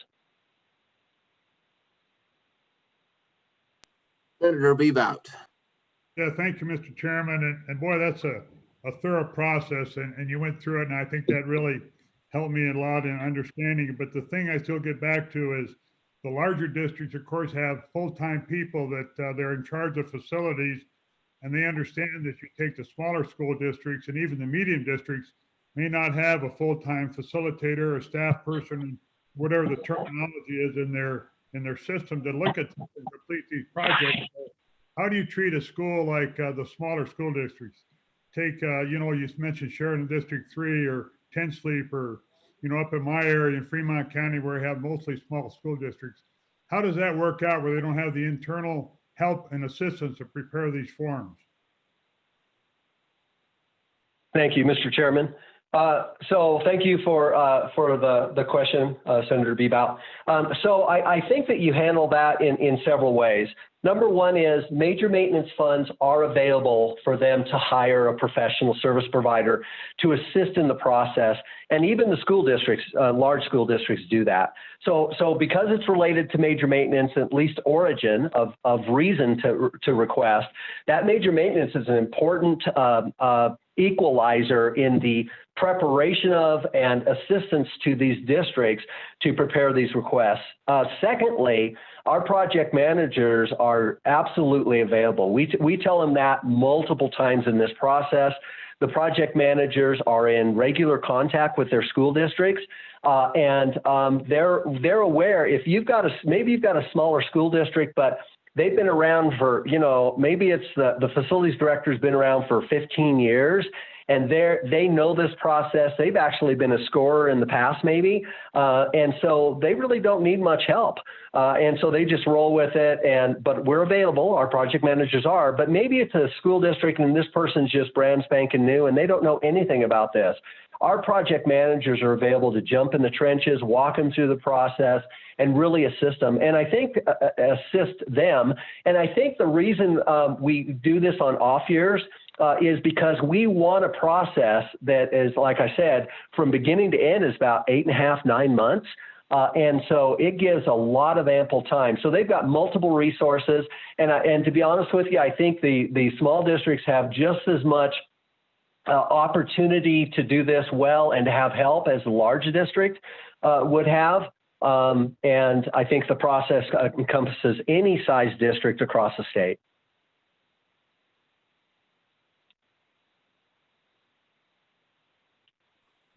Any follow-up on that, Senator? No, thank you. The proof is always in the pudding, and I've heard both pros and cons, and I thought about that they had that professional help, but there again, professional help costs. And when you have the professional help outside the district, is that part of what they get in their block grant to pay for that? Or do we, the state, pay for that as well? Go ahead, Troy. Yeah, Mr. Chairman, I'm not sure on that portion what they can use out of their block grant for that. But specifically, we have identified and encouraged the use of major maintenance when needed by districts. So the major maintenance is definitely, I mean, that's the money flowing through you appropriated for facilities and dealing with facility needs. So I don't have the answer for the block grant and what monies they may use out of that. But definitely, and yes, it does take money. But I think on the major maintenance, it depletes your account. It might cost you $5,000, $10,000. I don't know what it'll cost you. Sometimes $1,000, sometimes nothing. But sometimes I guess when you look at the fact that maybe it'll cost you $5,000 to make a request, but that request is you're assisted by our project manager and you're assisted by a professional service provider. That can lead to a $5 million roof. 5,000 for 5 million is a pretty good trade-off, at least to attempt and to make your case. And I think the resources are there, but I don't know the block grant resources that could be used for that.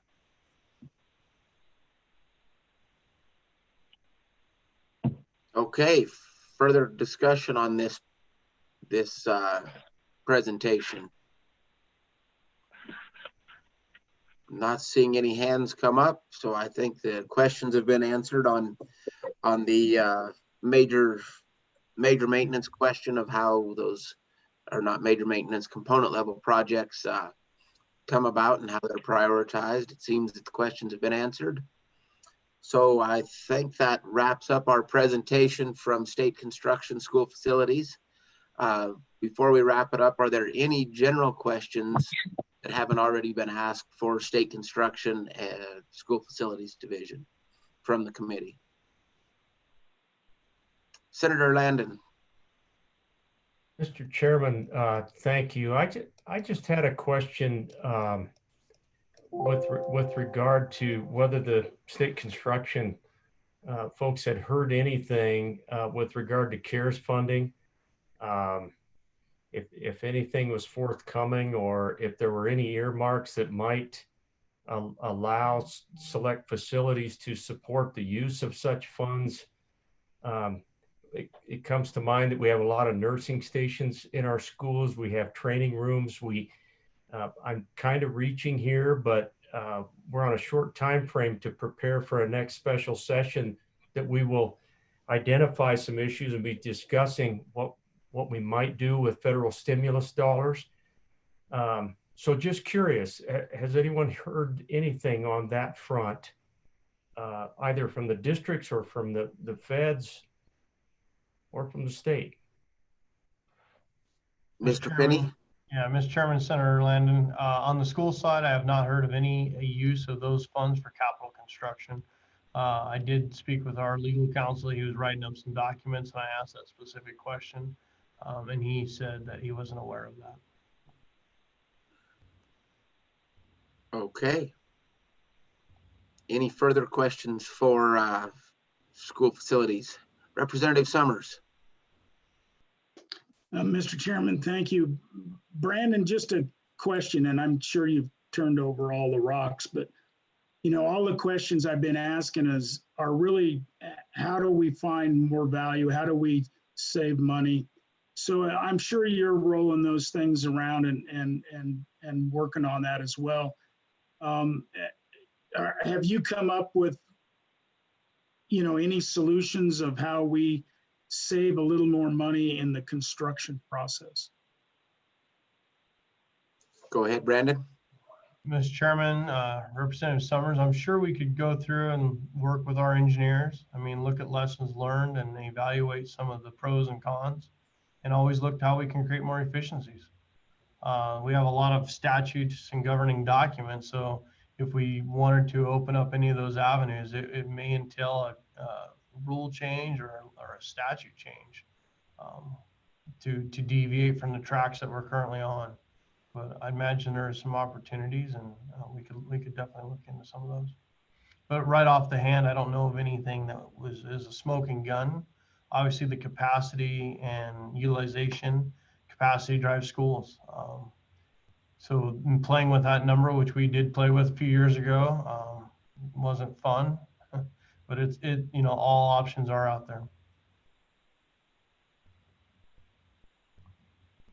Representative Summers, does that answer your question somewhat? Mr. Chairman, thank you. I mean, it does. I guess as we move forward, I hope that the department is looking down that line of how do we save some money, because we're still going to have to build schools. Right. There's still going to be capacity issues. There's still going to be condition issues. So how do we do that in a manner that, makes the most sense economically? And I just think, I think we need to take a hard look at that.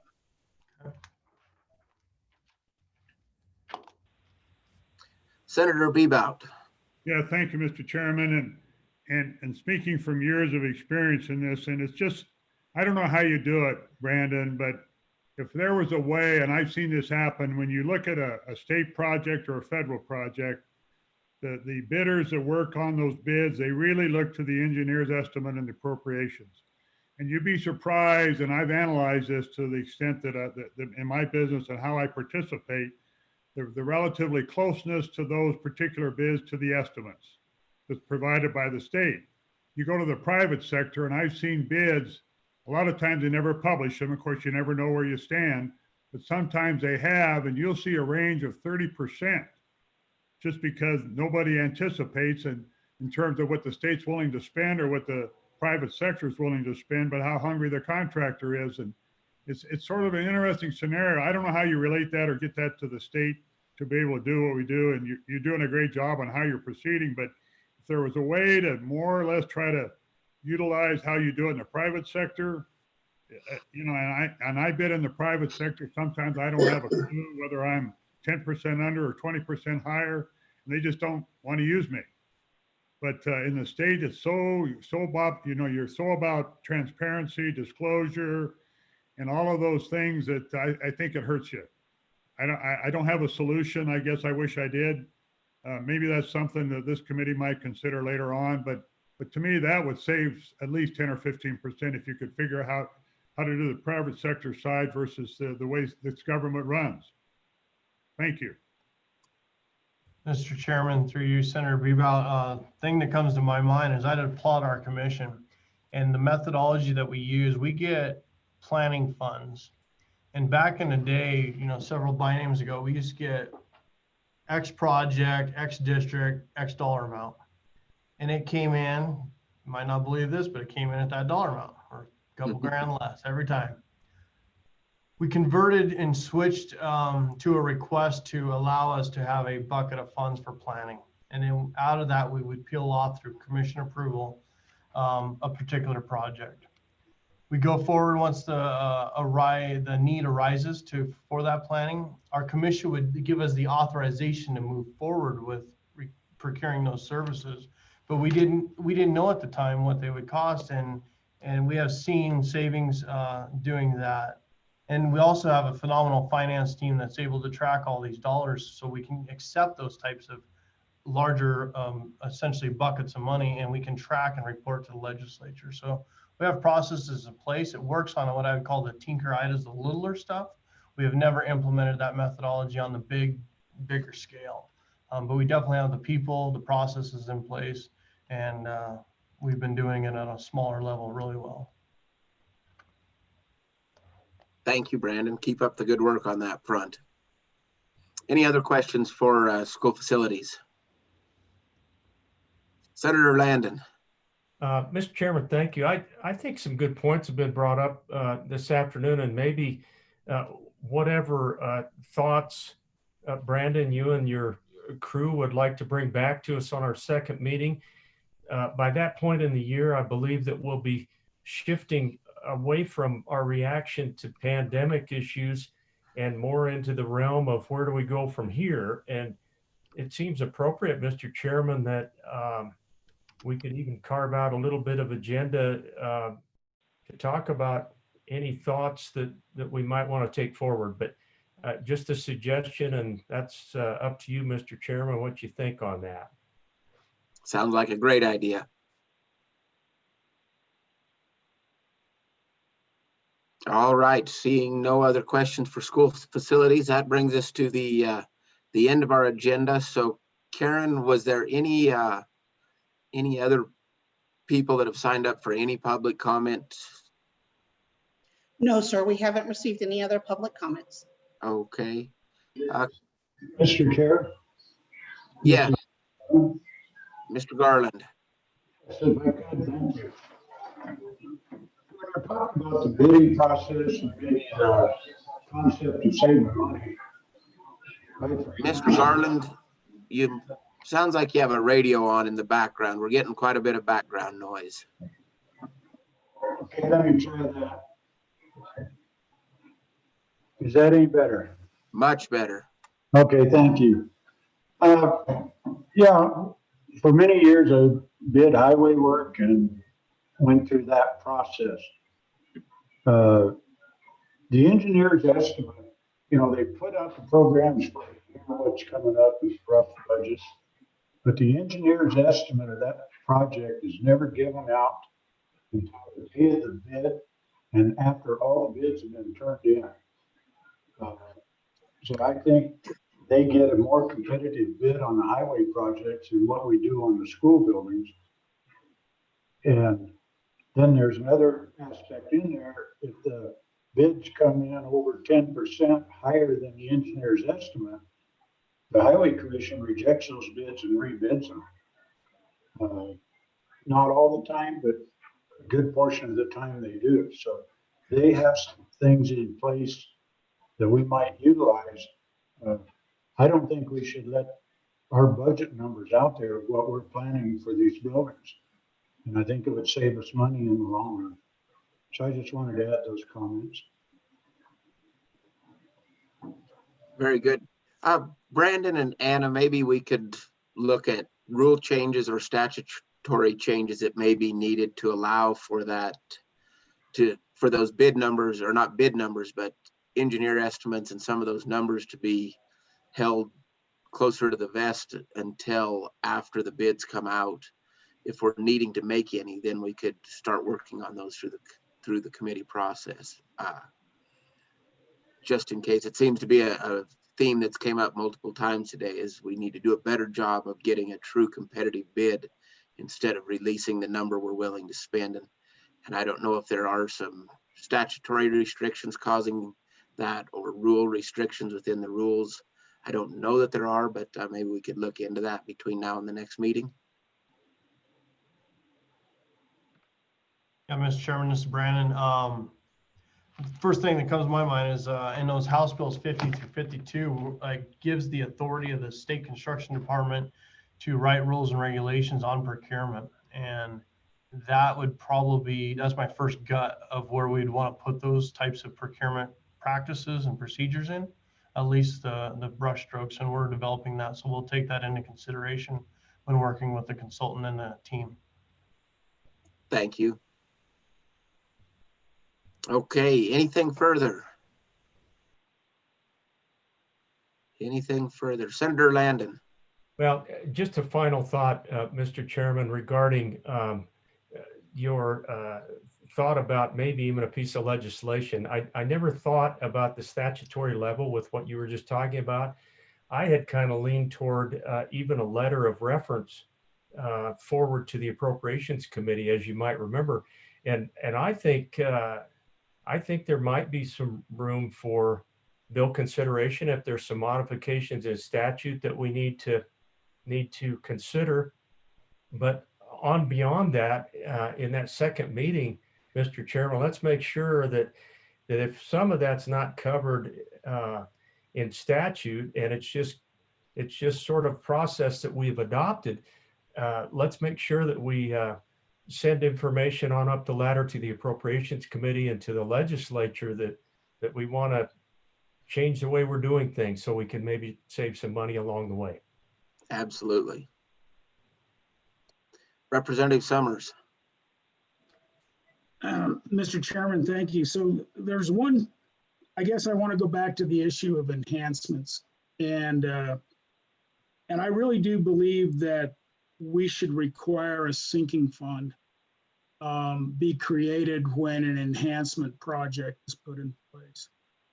And I don't know what the level of that sinking fund would be. I think you'd have to almost either do some research, come back and then write a bill, or you'd have to just leave it in rule and reg for the department. But I do believe it's important enough that, you know, I'm going to make a motion, probably won't even get a second, but I'm going to make a motion that when you build an enhancement, you have to create a sinking fund for the major maintenance.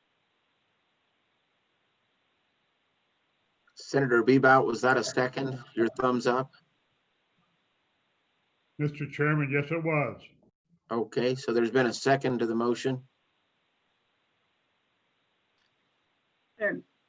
And so, Mr. Chairman, this Go would ahead. just be to create a bill draft to look at that issue. Ms. Mumford, you're still with us, I'm sure. Do you get the gist of what he's requesting in the bill draft? Mr. Chairman, yes, I got that. And in reviewing the existing statute, is it something that's needed, or are they already required to do that? Mr. Chairman, I don't know that off the top of my head. I would probably start with reviewing the existing statutes just to make sure it's not already required. And if not, then go ahead and prepare that bill draft. Okay. Sounds good. Senator Cost. Thank you, Mr. Chairman. You know, I think it's a good way for us to have a good discussion on something. We get something out there we can look at. Hopefully we can get that ahead of time so we can look through it, see what it implies to the small schools, see what it implies to large schools. We obviously want the best education we can get for everybody, but also in these times, we can't have the Taj Mahal for everybody either. And somehow our school districts are going to have to realize that there's things that are going to have to be cut a little tighter along the way, and they haven't ever had to really do that. So it's not a comfortable situation for any of us to be in, but we've got to step into that main scenario now, and we've got to do something to make some things change. As long as we can assure that our kids are going to get the best education that they can get anywhere, I think we're doing the right things. Our kids are number one, and that's what we want to really make sure of.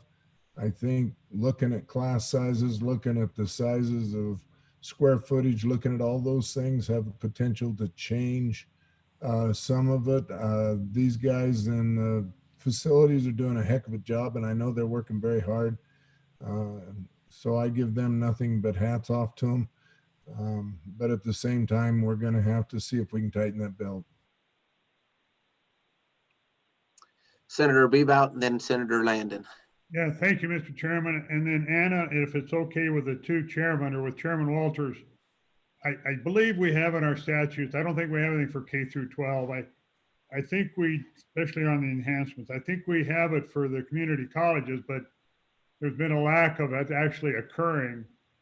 I'm not sure what happens there. That is in our statutes. And then I know we've discussed it in the past about some capital construction, and maybe Mr. Chairman Walter, if it's okay with you, we could just have a little review or an overview of what we actually do for all the state dollars we spend on these various items, and do we have any sinking funds? That might be something that would be useful for all of us to know. And I just can't remember all the things that we've done or not done. I think that's fine. Anna, if we could have a little background information on some of that, that'd be good at our next meeting. Senator Landon. Thank you, Mr. Chairman. Just a little bit more conversation about the motion by my good friend from Sublette County. I'll probably be a no on the motion simply because I've always been reluctant to put more handcuffs on districts, especially those that have shown fiscal responsibility and step forward with the ability to help the state, or in some cases pay for all of a project that will assist students. And I think going into it, I think our districts are pretty understanding of the fact that these enhancements they know they're going to have to pay for those from now on. They don't, it was testified to today that that block grant doesn't increase it to cover enhancements. If it's a square footage issue, they're not getting a boost in their square footage funding.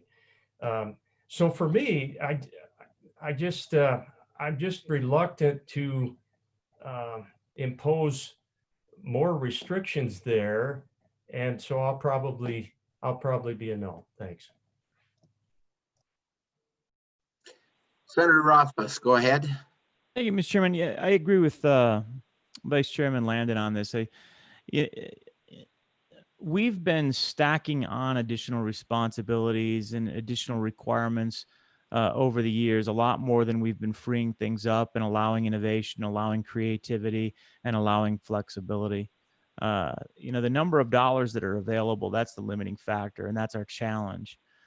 Trying to put more and more restrictions on how those can be used creatively when you have a finite number of dollars seems to me to be going exactly the opposite direction that we want to be going. But I definitely appreciate the sentiment, and I certainly encourage responsible practice like my district has been doing, where we did set up what is effectively that sinking fund. We created an endowment. We put in place all of those things that this would require. I just don't think we need it as a requirement.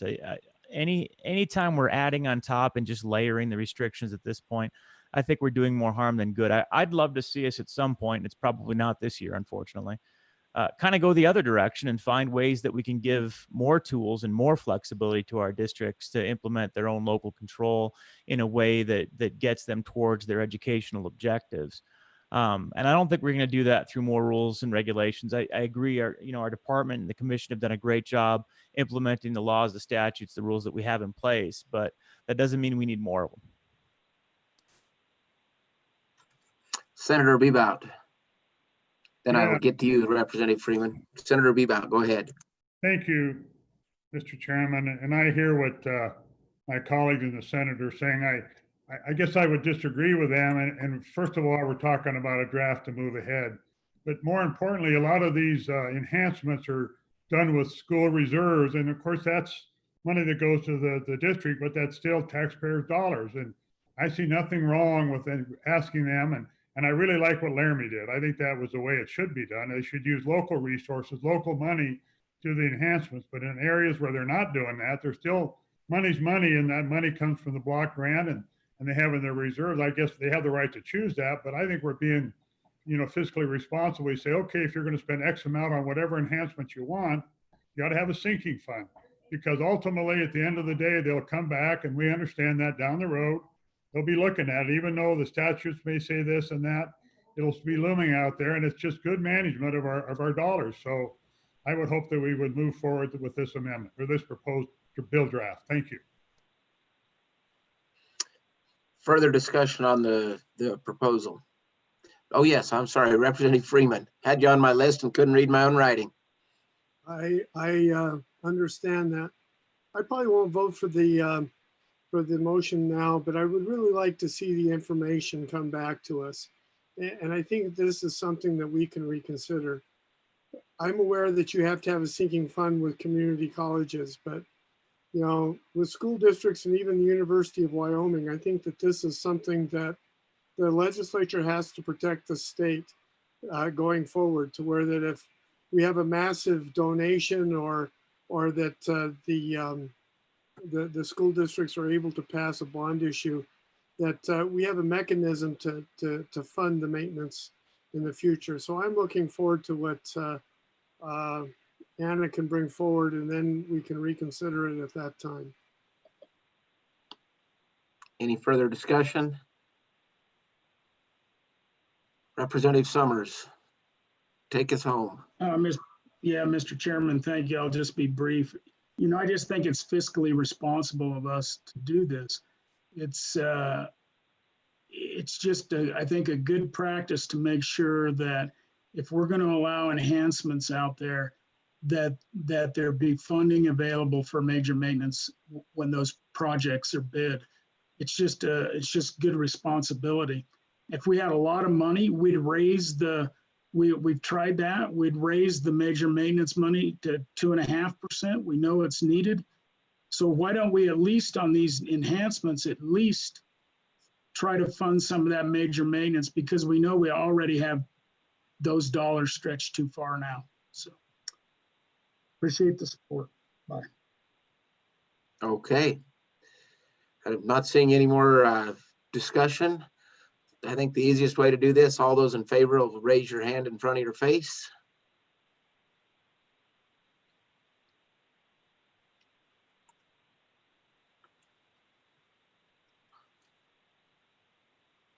Okay, I'm counting 5. All those opposed, raise your hand in front of your face. And I'm 5, so I think it fails on a tie vote. That being said, Anna, you'll still do the research to bring us back what may already be there, and we may at our next meeting reconsider a slight tweak to what's existing if we still want to look into this. Mr. Go Chairman, ahead. absolutely. I'll bring you back any statutes that are relevant to enhancements. But just to clarify Senator Bebout's request, the committee would like an overview of what school districts are doing for enhancements and how those are being funded and whether they're sinking funds. Is that correct? That's my understanding, but Senator Bebout, do you want to make sure that's an accurate statement? Well, Mr. Chairman, Anna, and that may very well be some help, but what I was thinking more is a broader perspective for the state in general. What are we doing with the community colleges? I think we have in statute that they do have sinking funds. We talked about the university. I believe they don't. Capital construction, I believe we don't. I'm just curious what we do as a state to give us a little feel of how we treat other projects where it's state dollars, one way or the other. I'm not really interested in the, well, I think the only one probably that does have sinking fund would be Laramie. If other school districts that have used their reserves to build enhancements have sinking funds, that'd be nice to know. I don't know how you do that other than asking the district what they're doing. Thank you. Anna, does that give you better direction? Yes, thank you, Mr. Chairman. I appreciate that clarification. Director Muldrow, I see you have maybe an answer to the senator's question. Mr. Chairman, and yes, to Senator Bebout's question, yeah, he's right. Community colleges do with those projects that they do, because they did create something similar to that enhancement, because we were only doing CapCon and major maintenance, and within their statutes, it does give them, or at least in their mind, it gives them the ability to ask for an additional category, which was something similar to the enhancements. And again, we don't do that on the state side as far as state buildings, because all we have are CapCon and major maintenance. We don't have a third category to be able to use money for. And so to that point, when we do have buildings that fall outside of that, like military buildings where we have to pull out the square footage, that's what we do in the military side, and they have to take their own funds to take care of those buildings after they've been built. So that is one of those categories we probably should talk about as a state, on the state side too, because we don't do that. We don't do that now. So. Okay. Senator Landon. Mr. Chairman, just a couple of thoughts. I think our next meeting is normally the end of August. Is that correct? Or we go into September for that next meeting? Early September, usually, yes. With that in mind, I think this information is going to be valuable.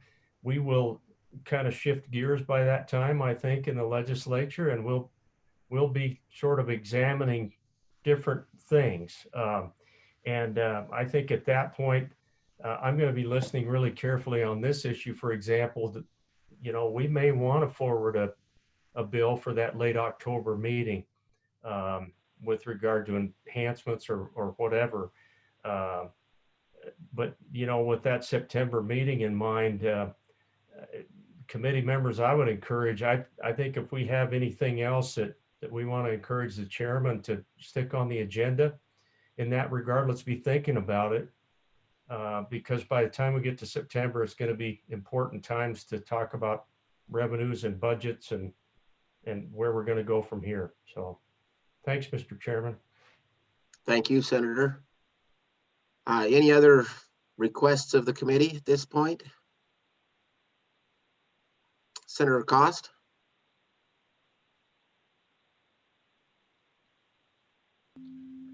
Thank you, Mr. Chairman.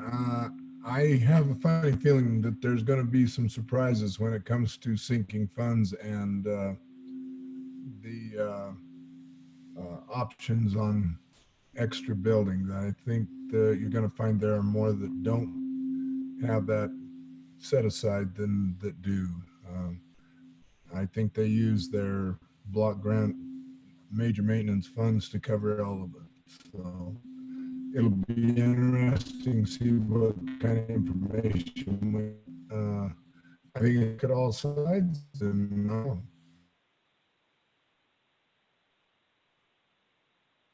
Very good. Thank you, Senator Cost. That it'll be, as you said, it'll be interesting to see what we learn. Any other discussion from the committee? Senator Rothfuss. Thanks, Mr. Chairman. And you know, we did have this discussion a number of years ago. I don't remember when it was, but looking at sinking funds, and I think we will find that there really aren't very many. But that's because we don't typically leave resources in the hands of districts, with the exception of the 15% reserve amount, and we haven't encouraged them to be doing any types of savings. So the only exception to that is the circumstance where you start looking at enhancements. Enhancements are a different story, since you have to cover those in some way. So to the extent that, again, Laramie bonded for an enhancement, that allowed us the opportunity to actually bring in additional revenue for that forward-looking concept. But the idea that districts could somehow accumulate a sinking fund out of their major maintenance, we don't really encourage that type of behavior. We expect them to spend every dollar of their major maintenance, and we know that we've shorted them on major maintenance. So if they're not spending that money on existing major maintenance needs, then that means they're probably starving actual needs that is going to lead to more costs in the future. The challenge with requiring, I think we'll find the challenge with requiring these really sensible policies of sinking funds and everything else. The challenge we're going to face is that in a revenue constrained time, these may sound like good ideas, but nobody's going to have two nickels to rub together to make a sinking fund with, because it takes cash off the table. You diminish cash flow, and you end up diminishing the overall integrity of the buildings. So I think it's a good aspiration point in the long run. And, you know, give us another boom, maybe we can get there. Senator Bebout. Yeah, not to belabor it, but maybe I'm missing the whole point at all of it. Is we're trying to, if they don't have the money, or they don't want us to tell them that they should have some money set aside for the sinking fund, then why should they build it anyway with their reserves? And maybe I missed the whole point, but that's why I supported this. If you got reserves and you want to use it for enhancements, and the reserves are state dollars and they're taxpayers' dollars, anyway, to be continued later. Thank you. Very good. Further discussion, committee. Any other direction for the commit for our staff from the committee? Senator Landon. Just a quick thank you to the members of our commission who dropped by today. We really appreciate them, Mr. Chairman, and want to tell you, good job. Meeting well done. Thank you. And yes, thank you to Commissioner Garland for being with us all day. Certainly appreciate it. Any other direction for the staff? Senator Landon stated if there's things you want to see on the agenda for the next meeting, please let LSO and myself know, and we'll get those on the agenda.